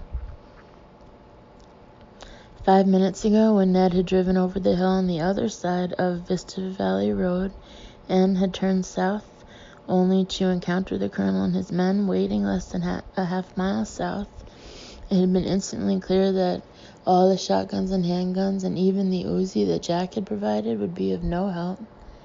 Considering that their lives depended on their escape from Elko County, they would have made a stand against a smaller force, but Falkirk was accompanied by too many men, all heavily armed. Resistance would have been purest folly. And Brendan had been filled with frustration because he had not dared use his special power to ensure their freedom. He felt he ought to be able to apply his telekinetic talent to the situation. If he concentrated hard enough, perhaps he could cause the guns to fly out of the soldiers' hands. He sensed he had that much and more power in him, but he did not know how to bring it to bear effectively. He could not forget how the experiment in the diner had gotten entirely out of hand last night. They had been fortunate that none of them had been hurt by the careening salt and pepper shakers and the violently levitating chairs. If he used his power to wrench the weapons from the soldiers, he might not be able to disarm all of them simultaneously, in which case the ones still in possession of their weapons might open fire in self-defense. Or at his instigation, the guns might tear free of the soldiers' hands and go whirling through the air out of control, firing until their magazines had emptied, pumping bullets into everything and everyone in sight. Sure, he might be able to heal the wounded, but what if he was shot? Could he heal himself? Probably. But if he was shot dead, he would not be able to bring himself back to life. And if anyone else was shot dead, he was not sure he'd be able to bring them back either. It was no good being gifted with the power of a god if no clear instructions came with the blessing. Now, watching scores of bullets slam into the jeep, watching it rush like a crazed and blinded beast down the hillside, seeing it come to a shuddering stop in the headlight beams of one of the vehicles on Vista Valley Road, Brandon felt his frustration ballooning beyond containment.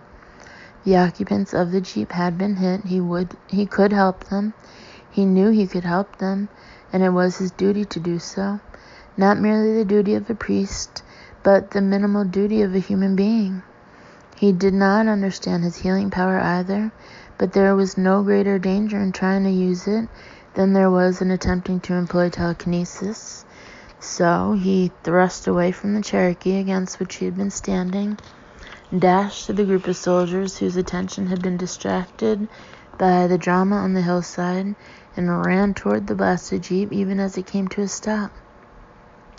There were shots behind him. He distinctly heard Falkirk warning him that he would be shot.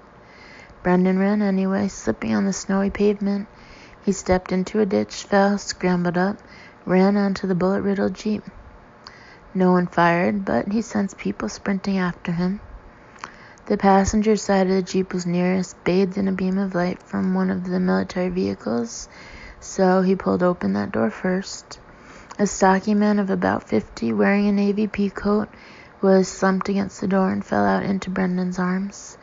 Brendan saw blood, but not a lot. The stranger was conscious, though on the precarious edge of a faint. His eyes were unfocused. Brendan pulled him all the way out of the jeep and lowered him gently onto his back on the snow-covered ground. A pursuing soldier put a hand on Brendan's shoulder, and Brendan whirled on him, screamed in his face, "Get away from me, you rotten, crazy son of a bitch! I'll heal him, I'll heal him!" Then he vented an oath of such a vicious, ferocious, and filthy nature that he was astounded to hear it pass his lips. He hadn't known he could use such obscene language. The soldier, thrown into an instantaneous fury, swung his machine gun high, intending to slam the butt into Brendan's face. "Wait!" Falkirk shouted, stepping in and grabbing his man's arm to halt the blow. The colonel turned to Brendan and regarded him with eyes like polished flint. "Go ahead. I want to see this. I want to see you incriminate yourself right in front of me." "Incriminate?" Brendan said. "What are you talking about?" "Go ahead," the colonel said. Brendan waited for no more encouragement, but knelt at once beside the wounded man and threw the flaps of his pea coat wide open. Blood was soaking through the sweater in 2 places, just below the left shoulder and low on the right side, a couple of inches above the belt line. He rolled up the victim's sweater, tore open the shirt beneath. Brendan put his hands on the abdominal wound first, for that appeared the worst of the 2. He didn't know what to do next. He could not recall what he thought or felt when he healed Emmy and Winton. What triggered the healing power? He knelt in the snow, feeling the stranger's blood oozing between his fingers, acutely sensitive to the life throbbing out of the man, yet unable to concentrate the miraculous power he knew was in him. Frustration filled him again, turned to anger, and the anger turned to rage at his own impotence and stupidity, at the injustice of death, this death specifically and all death in general. A tingle in each palm. He knew the red circles had appeared again, but he did not lift his hands from the victim to look at those stigmata. Please, he thought desperately, please let it happen. Let the healing happen, please. Amazingly, for the first time, Brendan actually felt the mysterious energy flowing from him into the wounded man. It took shape in him and raveled out of him, as if he were a spinning wheel, and as if the wondrous power were the thread that he created.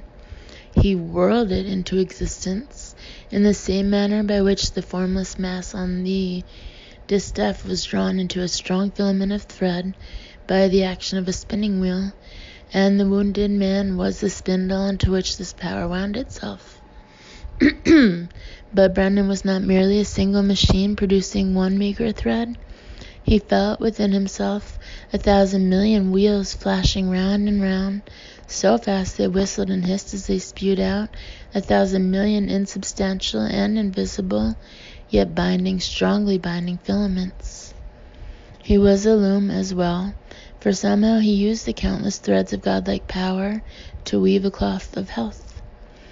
Unlike his experiences with Emmy Halborg and Winton Tolk, during which he had been unaware of the cures he was performing, Brendan was acutely aware of knitting up the rent tissues of this gunshot stranger. He could almost hear the clatter of the pumping treadles, the thumping of the batten beating the threads into place, the reeds forcing the weft to the web, the heddles guiding the warp, the shuttle working. Not only had he begun to acquire a conscious appreciation of his power, but he sensed that the magical force he had harbored was increasing, that he was 10 times the healer he had been when he saved Winton, and would be twice as good tomorrow.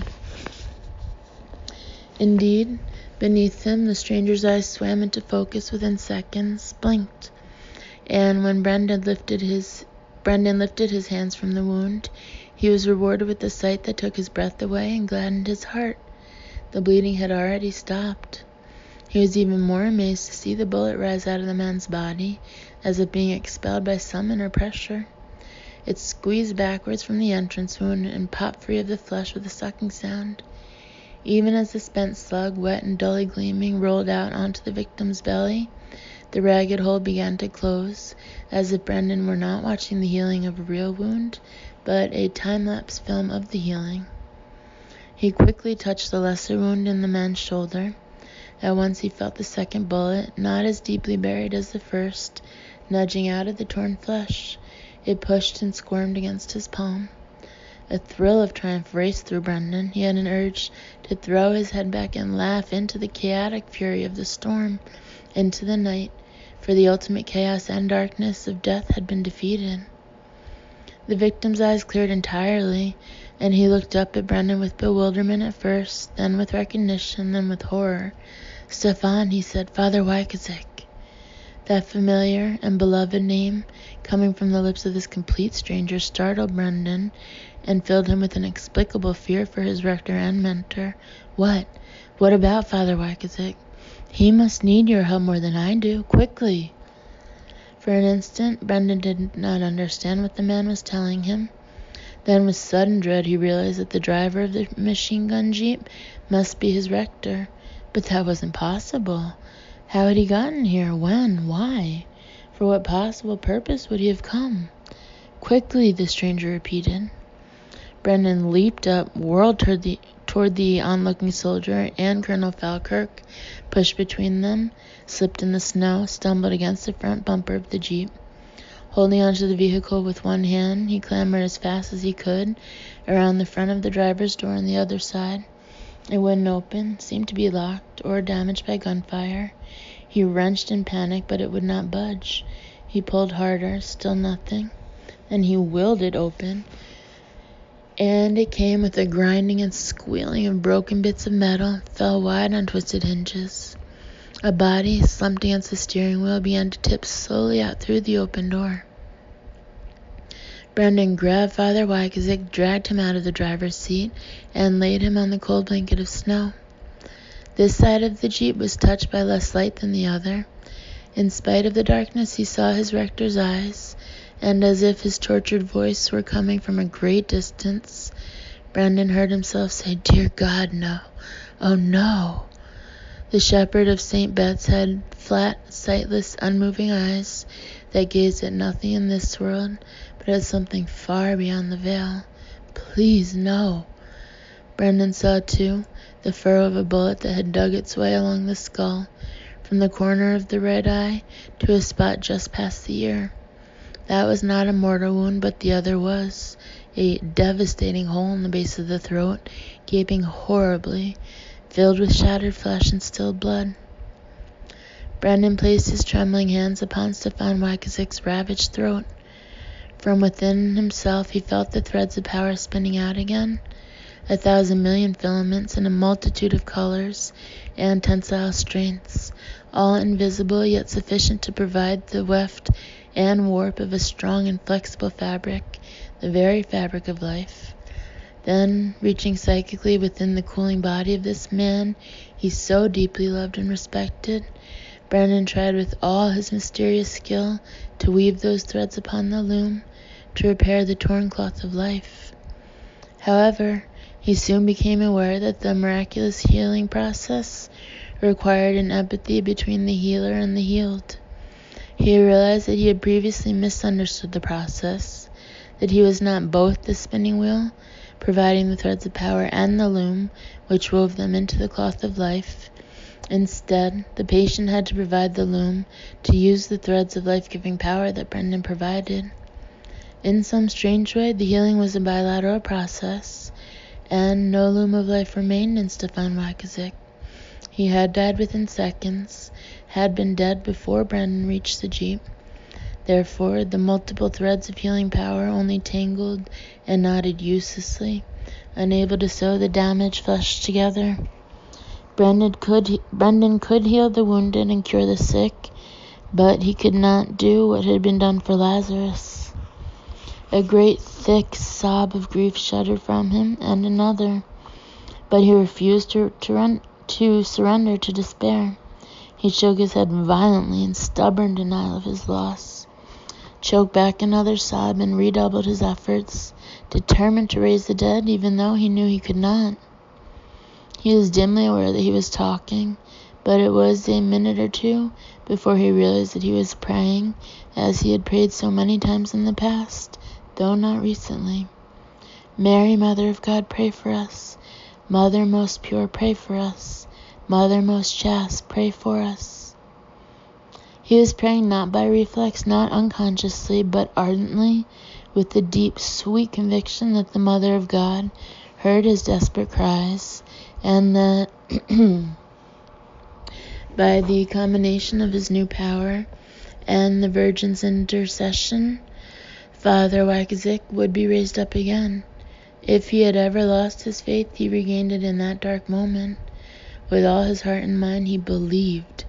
If Father Wyckowick had been taken wrongly before his appointed time, and if the Virgin handed these pleas, wet with her own tears, to him who can never refuse his mother anything she asks in the name of love, then the ruined flesh would be made whole, and the rector would be restored to this world to complete his mission. Keeping his hands upon the wet and awful wound, kneeling, wearing no priestly raiments other than those the pure falling snow painted on his humbled shoulders, Brandon chanted the litany of the Blessed Virgin. He beseeched Mary, Queen of the Angels, Queen of Apostles, Queen of Martyrs. But still his cherished rector lay motionless on the bosom of the earth. He pleaded for the Virgin's mercy, she who is the mystical rose, the morning star, the tower of ivory, health of the sick, comfort of the afflicted. But the dead eyes, once so full of warmth and intelligence and affection, stared unblinking as flakes of snow spiraled into them. Mirror of justice, pray for us. Cause of our joy, pray for us. At last, Brendan admitted that it was the will of God that Father Wyckowick move on from this place. He softly concluded the litany in a voice that grew shakier by the word. He removed his hands from the monstrous wound. Instead, he took one of Stefan Wyckowick's limp dead hands in both his own and held fast to it like a lost child. His heart was a deep vessel of grief. Colonel Leland Falkirk loomed over him. So you've got limits to your power, do you? Good, that's good to know. All right then, come on, get back there with the others. Brandon looked up into the sharp face and polished flint eyes, and he felt none of the fear that the colonel previously aroused in him. He said quietly, "He died without an opportunity to make a last confession. I am a priest, and I will stay here and do what a priest must do. And when I'm finished, I will rejoin the others. The only way you'll move me now is if you kill me and drag me away. If you can't wait, then you'll have to shoot me in the back." He turned away from the colonel, face wet with tears and melting snow. He took a deep breath and found that the Latin phrases came to his tongue without hesitation.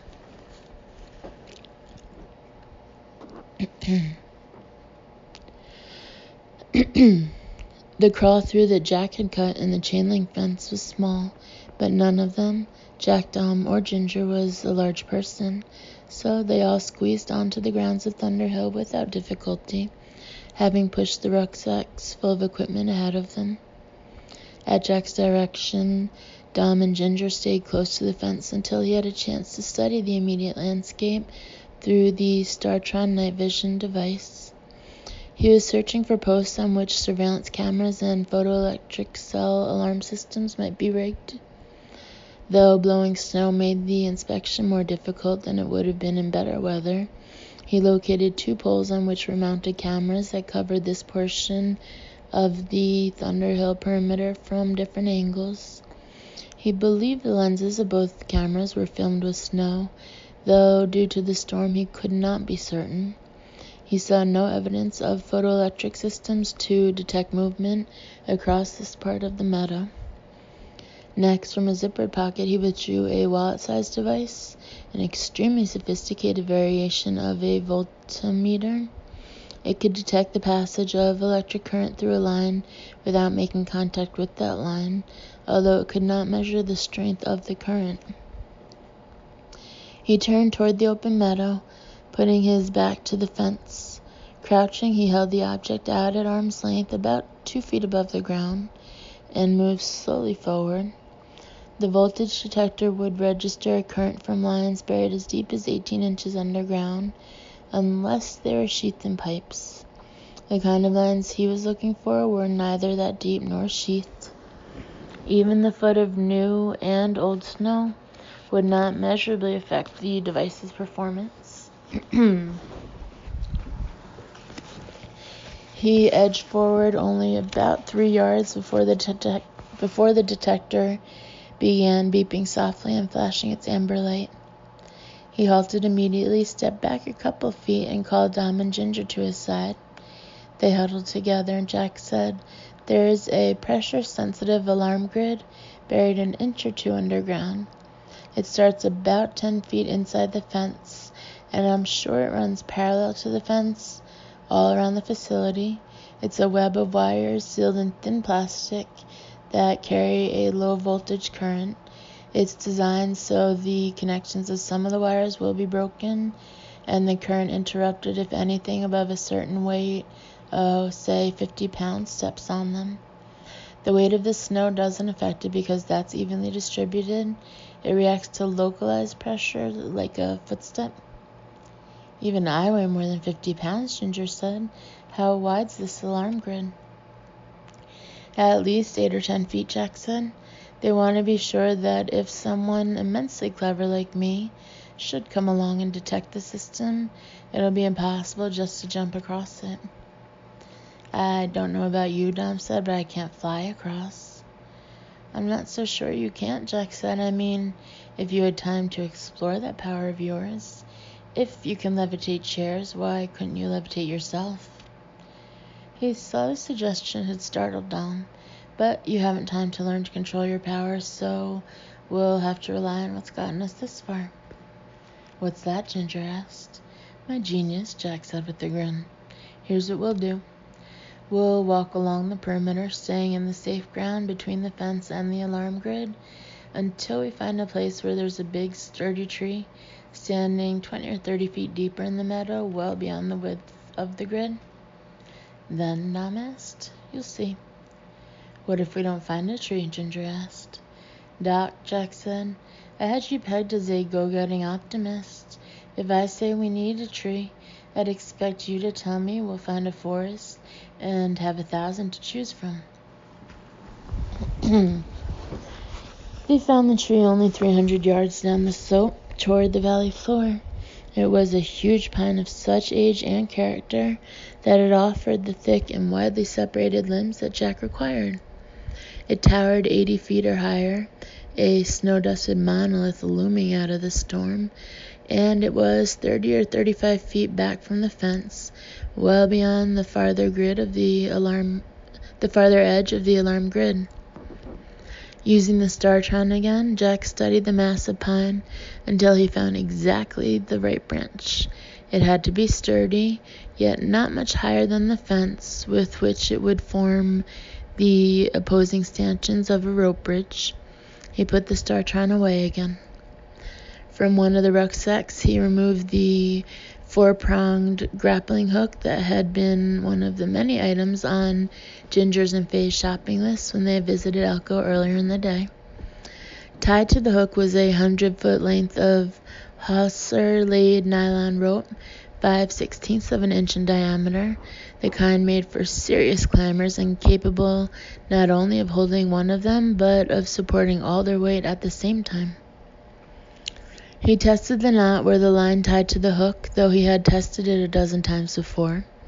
He arranged a coil of rope at his feet, stepping on the loose end to prevent the entire length from being carried away when he pitched the grappling hook, but leaving most of it free to pay out. "Stand aside," he said. Dangling the hook from his right hand on 2 feet of line, he began to swing it around and around, faster, faster, until the whoosh of it cutting the air was even louder than the storm wind. When he felt the velocity was right, he let go with his right hand, and the rope slipped loosely through his left hand, trailing after the grapple. The hook arced up and out into the storm. Though it had sufficient mass and momentum to be unbothered by the wind, it fell short of its target by about 3 feet. Jack reeled it back through the snow, churning the virgin mantle. He had to jerk on it a few times and then patiently finesse it when it got caught on something. He was not concerned about dragging it across the buried pressure-sensitive grid, for it was not nearly heavy enough to trigger that alarm. In a minute or two, he had it in hand again. Without having been told what to do, Dom had knelt and coiled the rope once more as it came in. Now Jack was ready to try again. His second pitch landed just where he wanted it. The hook firmly snared the target branch. With the grapple securely planted, he took the other end of the rope to the nearest fence post. He slipped it through the chain link about 7 feet off the ground, wrapped it around the post, threaded it through the chain link on the other side, and all the way around the post again. He pulled on it with all his strength until the line between the post and the distant tree was taut. Then he enlisted Dom and Ginger's help to keep it taut while he knotted it tightly to the post. As a result, they had a rope bridge that was 7 feet off the ground, where it began at the fence, angling up to a height of about 9 feet at the tree. That slight incline, even over a mere 35 feet, would make the crossing more difficult, but it was as near to level as Jack could make it. He jumped high, grabbed the line with both hands, swung his body back and forth a few times to get momentum, then kicked up and threw his legs over the rope, crossing his ankles atop it. Like a playful koala bear clinging to the underside of a horizontal branch, he hung with his face turned skyward and his back parallel to the ground. By extending his arms behind him and pulling himself on the line, and by alternately scrunching his legs up and extending them while keeping his ankles locked, he could inchworm along with no danger of touching the ground. He demonstrated the technique for Dom and Ginger. Before he reached the danger zone defined by the pressure-sensitive alarm grid, he let go first with his feet, then with his hands, and dropped to the ground. Dom tried getting onto the line. He attained a hand grip with his first jump, but he needed a full minute to swing his legs up and over, though he did it, then dropped back to the ground. Ginger, only 5'2", had to be given a boost to get a proper hand grip, but to Jack's surprise, she required no assistance to kick up and wrap her legs over the line without delay. "You're in pretty good shape," Jack told her. "Yes, well," she said, swinging back to the ground. "That's because every Tuesday on my day off, I eat buckets of vareniki, several pounds of graham cracker cake, and enough blintzes to sink a ship. Diet, Jack, that's the key to fitness." Shrugging his arms to the straps of one of the rucksacks and buckling it in place on his back, Jack said, "Okay, now, I'll cross the rope bridge first with the 2 heaviest bags, which leaves 1 sack for each of you. Ginger, you'll come second. Dom, you'll bring up the rear. When you come across, the rope will sag more the closer you get to the center of the span, even as taut as we've made it, but don't worry. It won't droop far enough to put you in contact with the ground and set off the alarm. Keep your feet locked around the line, and for God's sake, don't accidentally let go with both hands at the same time as you're pulling yourself along. Try to make it all the way to the tree just to be safe. But if your arms and legs give out, you can come down 10 or 12 feet this side of the pine if you must, which will probably be past the other end of the alarm grid." "We'll make it all the way," Ginger said confidently. "It's only 30 or 35 feet. "In just 10 feet, Jack said, fastening the second rucksack to his chest, "you'll feel as if your arms are coming out of their sockets. In 15 feet, you'll feel as if they have come out of their sockets."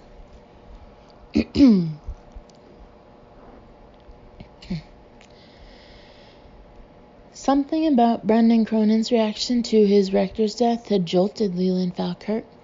When the young priest demanded to be given time and privacy to deliver the last rites to Stefan Wykazik, there had been a fierce fire of indignation in his eyes and such hot grief in his voice that his humanity could not be in doubt. Leland's fear of alien possession was voracious, eating him alive. He had seen and others had discovered strange things inside that starship, enough to justify his fear, if not his total paranoia. But even he found it difficult to believe that Cronin's anguish was the clever play-acting of an inhuman intelligence in disguise. Yet Cronin, with his bizarre powers, was one of 2 prime suspects, one of the 2 witnesses most likely to have been taken over, the other being Dominic Corvasis. Where did the healing and telekinesis come from, if not from an alien puppet master living within the man's body? Leland was confused. With powdery snow pluming up around his feet, he walked away from the kneeling priest, then stopped and shook his head and tried to clear his thoughts. He saw the other 6 witnesses by Jack Twist Cherokee still under guard. He saw his soldiers caught between the need to do their duty, as they were told, and a confusion worse than Leland's own. He saw the stranger who had been with Wykazik now up and moving around, miraculously whole. That healing seemed wonderful, an event calling for celebration, not fear, a blessing, not a curse. But Leland knew what lay inside Thunder Hill. That dark knowledge put things in a different perspective. The healing was a ruse, clever misdirection to make him think the benefits of cooperation with the enemy were too great to justify resistance. They were offering an end to pain, and perhaps an end to all death, other than that too sudden to be avoided. But Leland knew the very essence of life was pain. It was dangerous to believe escape from suffering was possible. Dangerous because such hopes were routinely destroyed. And the pain following in the wake of shattered hopes was far worse than it would have been if you had just faced it and endured it in the first place. Leland believed that pain, physical, mental, emotional, was the core of the human condition, that survival and sanity depended upon embracing pain rather than resisting it or dreaming of escape. You had to thrive on pain to avoid being defeated by it, and anyone who came along with an offer of transcendence must be greeted with disbelief, contempt, and deep distrust. Leland was no longer confused.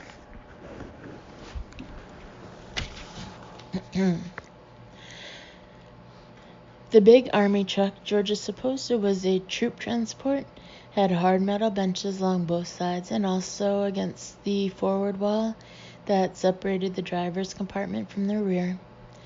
Dangling leather loops riveted to the walls at regular intervals provided those on the benches with something to hang on to when the ride got rough or steep. Father Wykazik's corpse had been laid on the forward bench and secured with lines that tied under the seat and then to the wall straps, forming a rope basket to restrain the body's movement. Everyone else, Georgia, Marcy, Brendan, Ernie, Faye, Sandy, Ned, and Parker, sat on the side benches. Usually the rear doors were held shut only by the interior latch, allowing soldiers to get out quickly in case of an accident or other emergency. But this time Colonel Falkirk himself slid the bolt into place on the outside. The sound of it made Georgia think of prison cells and dungeons and filled her with despair. A fluorescent light was set in the ceiling, but Falkirk did not order it lit. They were forced to ride in darkness.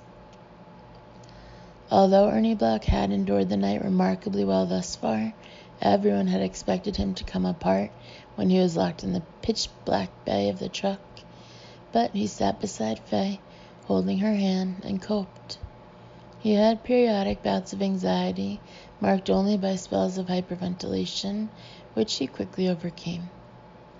"I'm beginning to remember the jets Dom spoke of," Ernie said soon after they got in the truck, before it started to move. There were at least 4 swooping low, 2 very low, and then something else happened I can't recall. But after that, I remember getting in the motel van and driving like hell down toward I-80, out toward the special place, along the highway that means so much to Sandy too. That's all so far, but the more I remember, the less afraid I am of the dark. The colonel put no guards in with them. He seemed to think it would be dangerous for even 2 or 3 heavily armed soldiers to ride in their company. Before herding them into the truck, the colonel had seemed on the brink of ordering their execution right there along Vista Valley Road. George's stomach had knotted painfully with fear. Finally, Falkirk calmed down, though Georgia was not convinced he would let them live once they arrived wherever they were going. He had demanded to know where Ginger, Dom, and Jack had gone. At first, no one would respond, which infuriated him. He placed his hand on Marcy's head and quietly told them what pain he would put the child through if they continued to be difficult. Ernie had spoken at once, cursing Falkirk as a disgrace to his uniform, and reluctantly revealing that Ginger, Dom, and Jack had gone west from the Tranquility, heading for Battle Mountain, Winnemucca, and ultimately Reno. We were afraid all the routes to Elko would be watched, Ernie said. We didn't want to put all our eggs in one basket. It was a lie, of course. For a moment, Georgia wanted to scream at Ernie not to jeopardize her daughter's life with transparent lies. But she realized Falkirk had no way of knowing for sure that it was a phony story. The colonel was suspicious, but Ernie provided more details of the route Jack was supposedly following, and at last Falkirk sent 4 of his men to check it out. Now, as the truck rumbled and jolted through the windy night toward a destination Falkirk had not shared with them, Georgia hung onto a strap with one hand and held Marcy with her free arm. The girl made things easier by clinging fiercely to Georgia. Her semi-catatonic limpness had given way to a strong need for affection and contact, though she was still by no means connected with reality. But her sudden need to hug and be hugged seemed to Georgia a hopeful sign that she would find her way back from the dark domain into which she'd retreated. Georgia would not have believed that anything could distract her entirely from her intense concern about her daughter. But a couple of minutes after the truck started to move, Parker Fane began to tell them why he and Father Wackazick had been making that risky cross-county trek through the snow-swept night. The news he related was so momentous that it pushed everything else from Georgia's mind and held her rapt.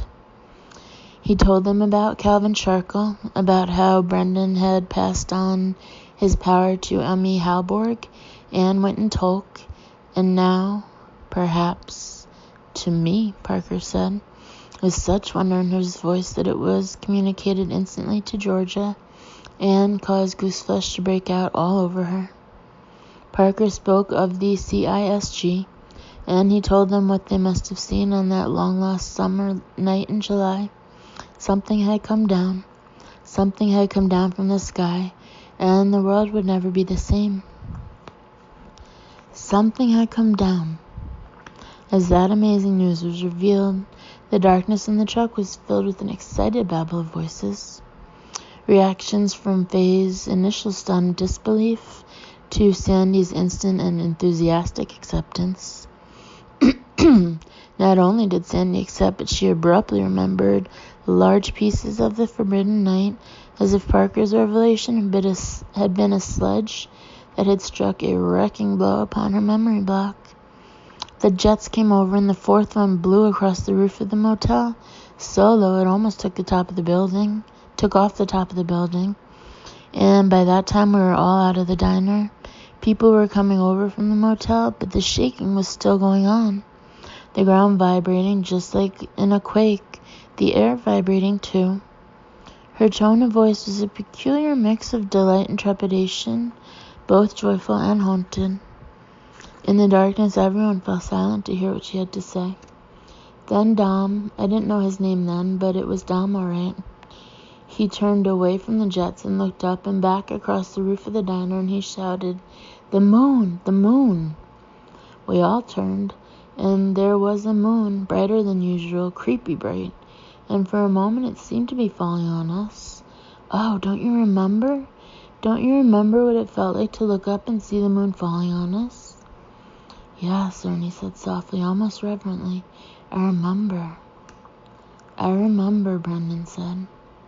And Georgia had a glimmer of memory, the recollected image of a lambent moon, eerily bright, rushing toward them. Sandy said, some people screamed and some started to run. We were so scared, all of us, and the powerful shaking and roaring got louder. You could feel it in your bones. A sound like kettle drums and shotgun blasts all mixed up with the greatest wind you ever heard, though there was no wind. But there was the other sound too, the queer whistling, warbling, fluty sort of sound under the thunder, getting louder by the second. The moon got very bright all of a sudden. These beams came down from it, lit up the parking lot with a frosty sort of glow, and then changed. The moon turned red, blood red. Then we all knew it wasn't the moon, not the moon, but something else. Georgia saw in memory the lunar form turning from frost white to scarlet. With that recollection, barriers implanted by the mind control specialists began to crumble like sandcastles under the assault of a high tide. She wondered how she could have looked so often at Marcy's album of moons and not have been nudged toward understanding. Now understanding came in a flood, and she began to tremble with fear of the unknown and with an indescribable exultation. Then it came over the diner, Sandy said, with such awe in her voice that she might have been seeing the starship descend right now, not in memory but in reality and for the first time. It came in as low as the jet that had gone before it, but it wasn't moving nearly as fast as the jet. Slow, hardly faster than the Goodyear blimp, which seemed impossible because you could tell it was heavy, not like a blimp, ever so heavy. Yet it drifted across us so slow, so beautiful and slow, and in that instant we all knew what it was, what it had to be, because it was nothing that had ever been made on this world. Georgia's tremors grew as the memory returned with greater vividness. She recalled standing in the parking lot of the Tranquility Grill with Marcy in her arms, looking up at the craft. It glided through the warm July night above and would have looked almost serene, except for the thunderous sounds and bass vibrations that accompanied it. As Sandy had said, once the misapprehension of a falling moon was dispelled, they knew instantly what they were seeing. Yet the ship looked nothing like flying saucers and rockets seen in 1,000 movies and television shows. There was nothing dazzling about it, other than the very fact of its existence. No coruscating bands of multicolored lights, no weirdly extruding spines and nodules, no inexplicable excrescences in its design, no unearthly sheen of unknown metal, or peculiarly positioned viewports, or blazing exhausts, or strange wicked-looking armaments. The enveloping scarlet glow was apparently an energy field by which it remained aloft and propelled itself. Otherwise it was quite plain, a cylinder of considerable size, though not even as large as, say, the fuselage of an old DC-3, perhaps only 50 feet long and 12 or 15 feet in diameter. It was rounded at each end, rather like two well-worn tubes of lipstick welded together at their bases. Through the shining energy field a hull was visible, though it was singularly unimpressive, with few features and none of them dramatic, somewhat mottled as if by time and great tribulation. In memory, Georgia watched it descend again, across the diner, toward I-80, while the jet escorts wheeled and barrel rolled and swooped and zoomed in the sky above, and to the east and west. Now, as on that wondrous night, her breath caught, her heart pounded, and her breast swelled with turbulently mixed emotions, and she felt as if she were standing before a door beyond which lay the meaning of life, a door to which she had suddenly been given the key. Sandy said it came down in the barrens beyond I-80, at that place some of us knew was special, though we didn't know why. The jets were buzzing it. Everyone at the motel and diner just had to get down there, couldn't hold us back. But my God, nothing could have held us back. So we piled in cars and trucks and took off. Faye and I went in the motel van, Ernie said out of the darkness, in the troop transport. No longer breathing hard, his nyctophobia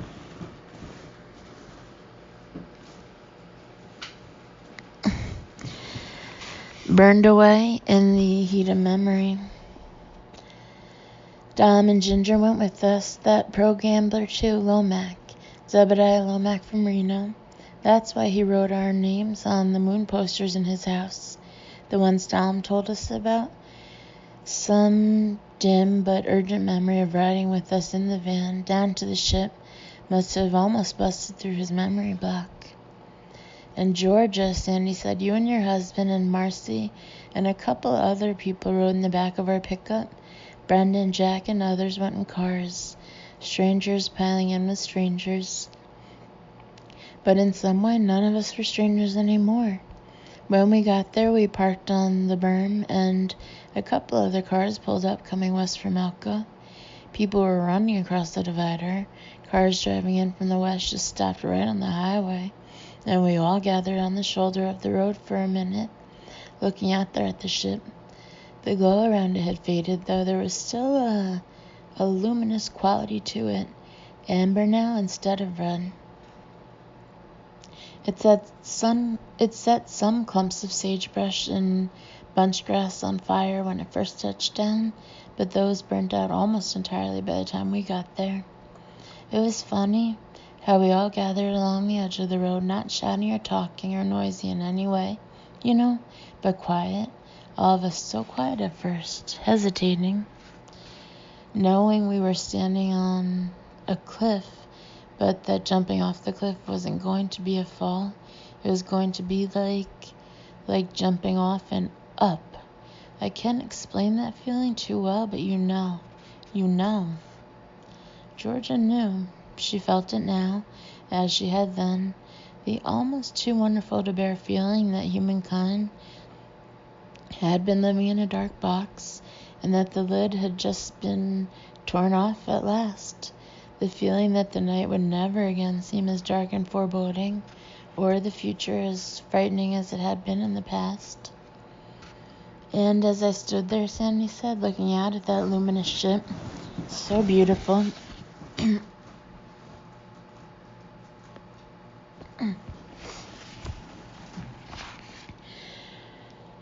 so impossible, there on the plains, everything that had happened to me when I was a little girl, all the abuse and pain and terror, didn't matter as much anymore. Just like that. She snapped her fingers in the dark. Just like that, my father didn't terrify me anymore. Her voice was cracked with emotion. I hadn't seen him since I was 14, more than a decade. But I still lived with the fear that someday he'd walk in again, and he'd take me again, make me go with him. That was silly, but I still live with the fear, 'cause life was a nightmare for me, and in bad dreams those things happen. But as I stood there, watching the ship,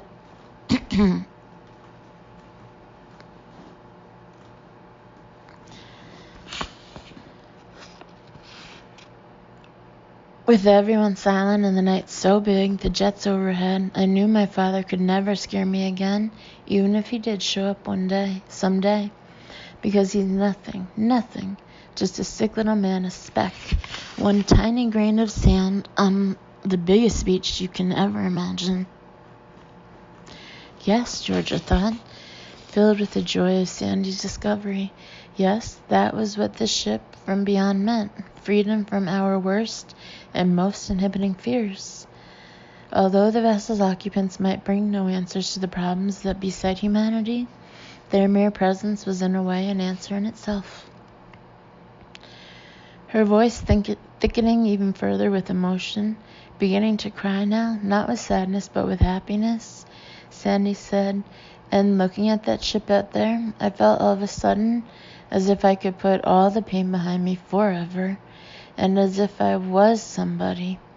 All my life, I felt I was nothing, less than nothing, filthy and worthless, just a thing that had its uses maybe, but nothing with dignity. And then I realized we're all just grains of sand on that beach, none of us so very much more important than any of the rest of us. But more than that, she gave a small cry of frustration. Oh, I wish I had words. I wish I had words and knew how to use them better. You're doing all right, Faye said quietly. By God, girl, you're doing all right. And Sandy said, but even though we're just grains of sand, we're also part of a race that might someday go up there, out there into all that darkness, out where the creatures in that ship came from, So even as grains of sand, we have a place and purpose. Do you see? We just got to be kind to one another and keep going. And one day all of us, all the billions of us who were and are, will be out there with those who will come after us, out there on top of all the darkness. And anything we ever endured will have been worth it somehow, because it'll have been part of our getting there. All that hit me in a flash while we stood there along the interstate, and suddenly that night, right there, I started crying and laughing both. I remember, Ned said from his part in the darkness. Oh God, now I remember, I do. It's all coming back. We were standing there on the side of the road, and you grabbed hold of me and hugged me. It was the first time you ever told me you loved me. The first time, though I'd known you did. You hugged me, you told me you loved me. It was crazy right there with the spaceship come down. And you know what? For a few minutes, you holding me and telling me you loved me, the spaceship didn't matter. All that mattered was you telling me after so long. His voice filled with emotion too, and Georgia sensed that he was putting his arms around Sandy in the gloom on the other side of the truck. And they took that away from me, he said. They came with their damn drugs and their mind control, and they took away from me the first time you told me you loved me. But I got it back now, Sandy, and they're never taking it away from me again. Never again. Faye said plaintively, I still can't remember anything. I want to remember too. I want to be a part of it. Everyone was silent as the transport rumbled through the night. Georgia knew the others must be pondering some of the same thoughts that were rushing through her mind. The mere existence of another and superior intelligence put human strife in a different context. Mankind's endless violent struggle to dominate and enslave, to impress one philosophy or another upon the entire race at any cost in blood and pain, had seemed so hopelessly petty and fruitless now. All narrow, power-centered philosophies would surely collapse. Religions that preached the oneness of all men would probably thrive, but those that encouraged violent conversion would not. In some way, impossible to explain but easy to feel, just as Sandy had felt it, Georgia was aware that extraterrestrial contact had the potential to make one nation of all mankind one vast family. For the first time in history, every individual could have the respect that only a good, loving family, no king, no government, could bestow. Something had come down from the sky, and all humankind could be lifted up. Moon, Marcy murmured against Georgia's neck. Moon, moon. Georgia wanted to say, everything will be fine, honey. We'll help you remember now that we know what it is you've forgotten. And when you do recall it, you'll realize it's nothing to be scared about. You'll realize it's wonderful, honey, and you'll laugh. But she did not say any of that, for she did not know what Falkirk intended to do with them. As long as they were in the Colonel's custody, she did not hold out much prospect for a happy ending. Brandon Cronin said, I remember more. I remember descending the embankment from the interstate, moving out toward the ship. It lay like shimmering amber quartz. I walked slowly toward it with the jets swooping overhead, other people coming with me, including you, Faye, and you, Ernie, and Dom, and Ginger. But only Dom and Ginger came all the way to the ship with me, and when we got there, we found a door, a round portal, open. Georgia remembered standing on the shoulder of I-80, afraid to go closer to the ship and blaming her reluctance on the need to keep Marcy safe, wanting to call out a warning, and at the same time wanting to urge them on. She had watched Brendan, Dom, and Ginger approach the golden craft. The three had begun to move out of sight along the side of the ship, and everyone still on the shoulder of the highway had rushed eastward 100 feet or so to keep them in view. Georgia had seen the portal too, a round circle of blazing light on the side of the glimmering hall. The three of us gathered in front of the door. Brendan spoke softly, yet his voice carried above the rumble of the truck. Dom and Ginger and me. We thought something would come out, but nothing did. We thought, instead, there is a quality about the light inside, the wonderful golden light.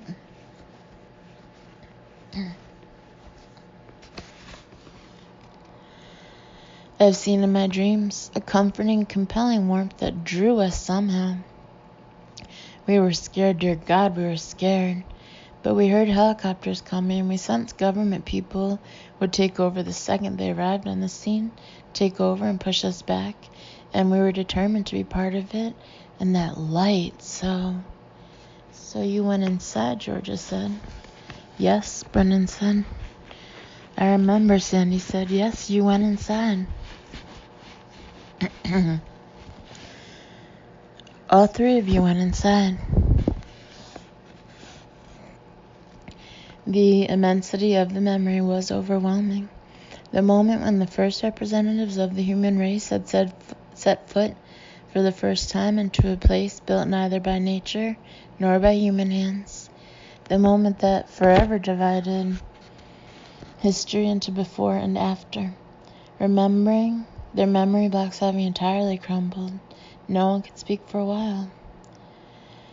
The truck rumbled toward its unguessable destination. The darkness within the vehicle seemed vast, yet the 8 of them were as close as any people had ever been since the dawn of time. At last, Parker said, "What happened, Brendan? What happened to the 3 of you when you went inside?"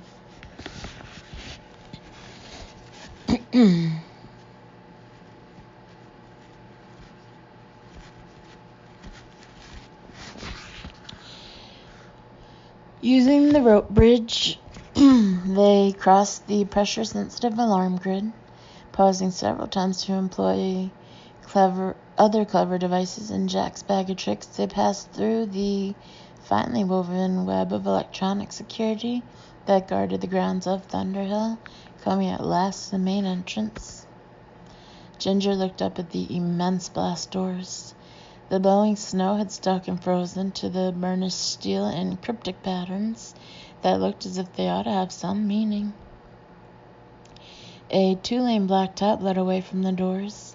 Heating coils were evidently embedded in it, for not a speck of snow lay on the pavement, and steam rose from its surface.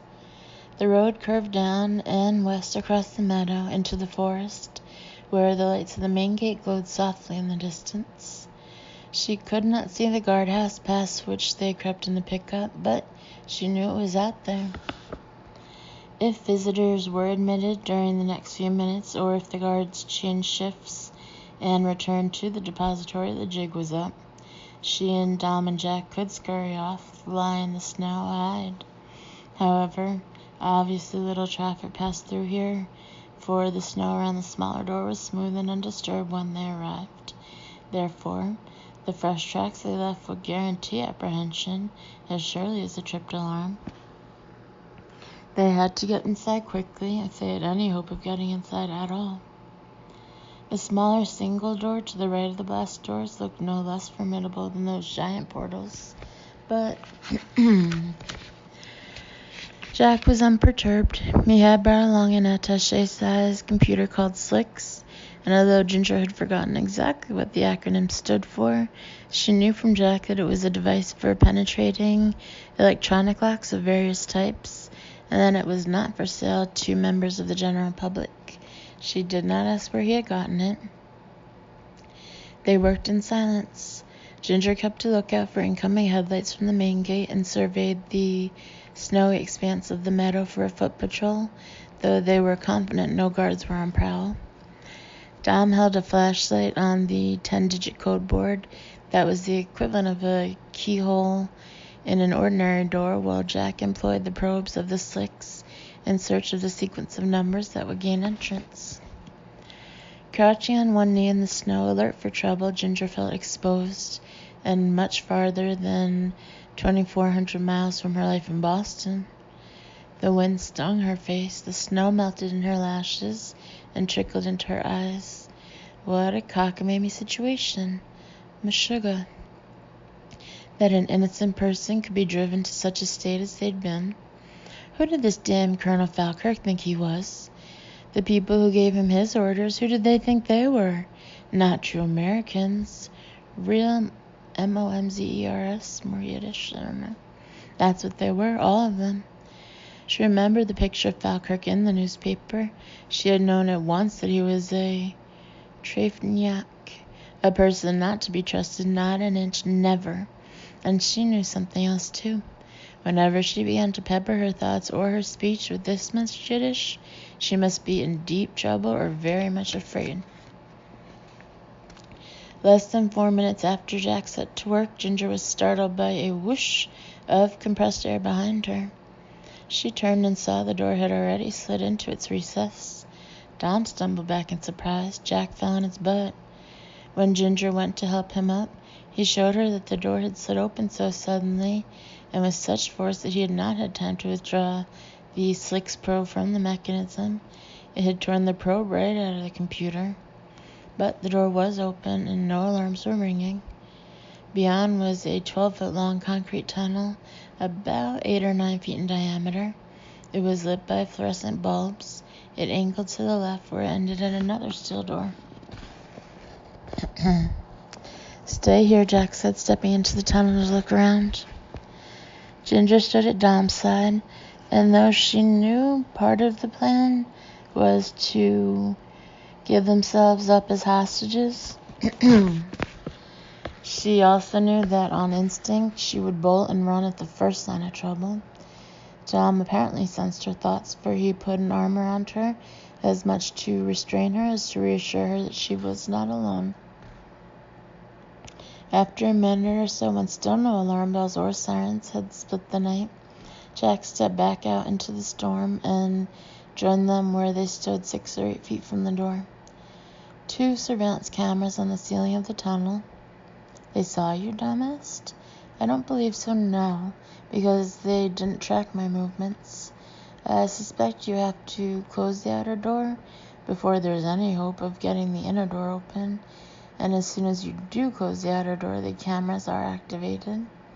I also noticed some gas jets concealed along the lighting fixtures. Way I see it, you close the outer door and the cameras look you over, and if they don't like what they see, they can hit you with either a knockout gas or something deadly. Dom said, we're ready to be captured, but not guessed like moles. We aren't going to close the outer door unless we've already got the inner door open, Jack said. But you told us there may be a way, Jack said, winking his cast eye. The first step was to pile their rucksacks out of the way and cover them with snow. Jack did not think they would have any further need of his high-tech devices and would only be slowed down by the weight. The second step after they entered the tunnel was for Dom to lift Ginger so, instructed by Jack, she could use a knife to saw through the wires on the surveillance cameras, putting them out of commission. Again, she expected an alarm to go off, but none did. Leaving the outer door open, Jack led them to the inner barrier. This one has no keyboard to disengage the lock, so it doesn't matter that the Slicks was damaged. Should we be talking in here? Ginger asked nervously. Aren't there liable to be microphones? Yes, but I doubt anyone's monitoring until that outer door closes, because that's probably what engages the computer's attention and starts the clearance program for anyone trying to enter. And even if there's a guard beyond this door, he's not going to hear our voices through all this steel. Not even if we shout, Jack said, though he spoke barely above a whisper. He pointed to a panel of glass set in the tunnel wall to the right of the door. That's the only way to unlock it. They were just starting to install locks like this in high-security installations when I left the service 8 years ago. You put your palm against the glass, the security computer scans your prints, and if you're authorized to enter, the door opens. And if you're not authorized to enter? Dom asked in a whisper. the gas jets. So how can you open it? Ginger asked. I can't, Jack said. But you said... I said there might be a way, Jack told her, and there might. He looked at Dom and smiled. You can probably open it.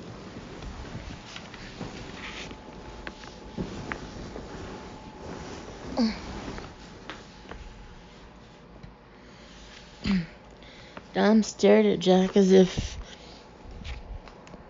the ex-thief had lost his mind. Me? You serious? What would I know about sophisticated security systems? Nothing, Jack said. But you have the power to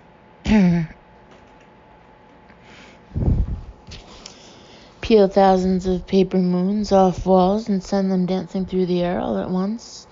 And you can levitate a score of chairs and perform other nifty tricks. So I don't see why you can't reach into the mechanism of that door and cause it to slide open. But I can. I don't know how. Think about it, concentrate it, do whatever you did to move the salt shaker last night. Dom shook his head vigorously. I can't control the power. You saw how it got out of hand. What if it runs wild here? I could hurt you or Ginger and might inadvertently activate the gas jets and kill us all. No, too risky. They stood in silence for a moment with the wind huffing and whistling eerily at the open outer door. Jack said, Dom, if you don't try, then the only way we'll get inside is as captives. Dom remained adamant. Jack walked back to the outer door, and Ginger started to follow him because she thought he was leaving. But he stopped just inside the mouth of the tunnel and raised his hand over a button on the wall. He said, This is a heat-sensitive switch, Dom. If you won't try to open that inner door, then I'll touch this switch and close the outer door, trapping us here. That'll start the computer's entry clearance program, and when the computer discovers the surveillance cameras have been put out of commission, it'll sound an alarm that'll alert the security men. One of the reasons we came here was to be caught, Dom said. We came to have a look around and then get caught, if possible. Well, Dom said, we'll have to settle for just getting caught. The tunnel's heat had escaped into the night. Their breath plumed from them again. Those smoking exhalations heightened the impression that the two men were engaged in a battle, though it was a battle of wills rather than one of physical strength. Standing between them, Ginger had no doubt who would win. She liked and admired Dom Corvasis more than any man she had met in a long time, partly because he seemed to embody both the drive and determination of Anna Weiss and the modest shyness of Jacob. He was a good-hearted soul. He was good-hearted and in his own way wise. She would have trusted him with her life. In fact, she had already trusted him with it. But she knew Jack Twist would win, for he was used to winning, while Dom, by his own admission, had been a winner only since the summer before last. Jack said if they can't see us, they'll gas us for sure. Maybe they'll sedate us, but maybe to be safe, they'll use cyanide gas or some deadly nerve gas that'll penetrate our clothes because, after all, they can't be sure we're not wearing gas masks. You're bluffing, Dom said. Am I? Jack said. You wouldn't kill us. You're dealing with a professional criminal, remember? You were, no more. Still got a black heart, Jack said, grinning. And this time there was a disconcertingly maniacal note to his humor and a cold glint in his misaligned eye that made Ginger wonder if he actually might risk killing them all if he didn't get his way. Our dying isn't part of the plan, Dom said. It'll screw up everything. And your refusal to help, that's not part of the plan either, Jack said. For God's sake, Dom, do it. Dom hesitated. He glanced at Ginger. Step as far out of the way as you can. She moved back beside Jack Twist. Dom, if it does come open, Jack said, still keeping one hand raised over the heat-sensitive switch that would close the outer door, go through fast. There's a guard in there somewhere. He'll be real surprised when the door opens because the entry clearance program hasn't been run. If you can knock him down quickly, I'll be right behind you to silence him. That'll improve our chances of getting deeper into the installation and seeing what's to see before they nail our asses. Dom nodded, faced the inner door again. He looked over the frame, put one hand to the steel, moved his fingertips back and forth in the manner of an old-time safecracker, feeling for the telltale vibration of falling tumblers. Then he turned to study the glass panel that read palm prints and fingerprints. Jack lowered his hand from the switch that he'd threatened to hit and glanced at the stormy night beyond the outer door. He whispered so softly to Ginger that Dom at the far end of the tunnel could not have heard. I get a creepy feeling that any minute now, the giant's going to come down the beanstalk and stomp us all flat. She knew then that he would not have risked their destruction, that he would probably just have led them out to the guardhouse at the main gate and asked to be arrested, but with his murderous glower, he had been thoroughly convincing. Abruptly, the inner door whooshed open.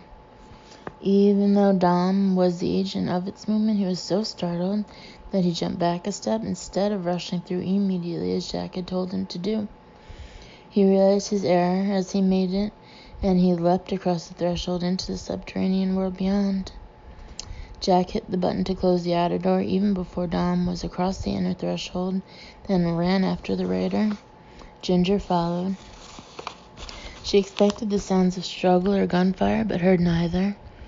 When she stepped out of the concrete tunnel, she found herself in another huge tunnel with natural rock walls, where lights were suspended from scaffolding overhead.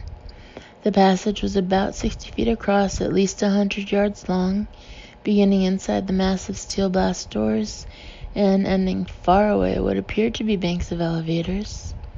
3 yards in from the door, a guard's table was cemented to the concrete floor. A watchman's log was chained to the table. A few issues of recent magazines were stacked beside the log. There was a computer terminal as well, but no guards were in sight. In fact, the entire tunnel was deserted. The place was as still and silent as a mausoleum. Not even the drip of water from a stalactite or the rustle of bat wings in the vault above. But Ginger supposed that a multi-billion-dollar facility designed to weather World War III would not be plagued by either condensation or flying rodents. Should be guards, Jack murmured. His voice echoed sibilantly off the rock walls. What now? Dom asked shakily. Clearly he had been surprised by his ability to focus his power so soon after the near catastrophe in the diner last night. Something's wrong, Jack said. I don't know what. But no guard. Something's wrong. He skinned back the hood of his ski suit and pulled the zipper down a few inches, and the others did the same. Jack said softly, "This is just the cargo receiving area. Trucks come in and unload. The main part of the installation must be below us, so I don't like this emptiness, but I guess we go down." "If we've got to go, then let's stop schmoozing and get a move on," Ginger said, heading toward the far end of the tunnel. She heard the inner door swish as Jack closed it. They went farther into Thunder Hill.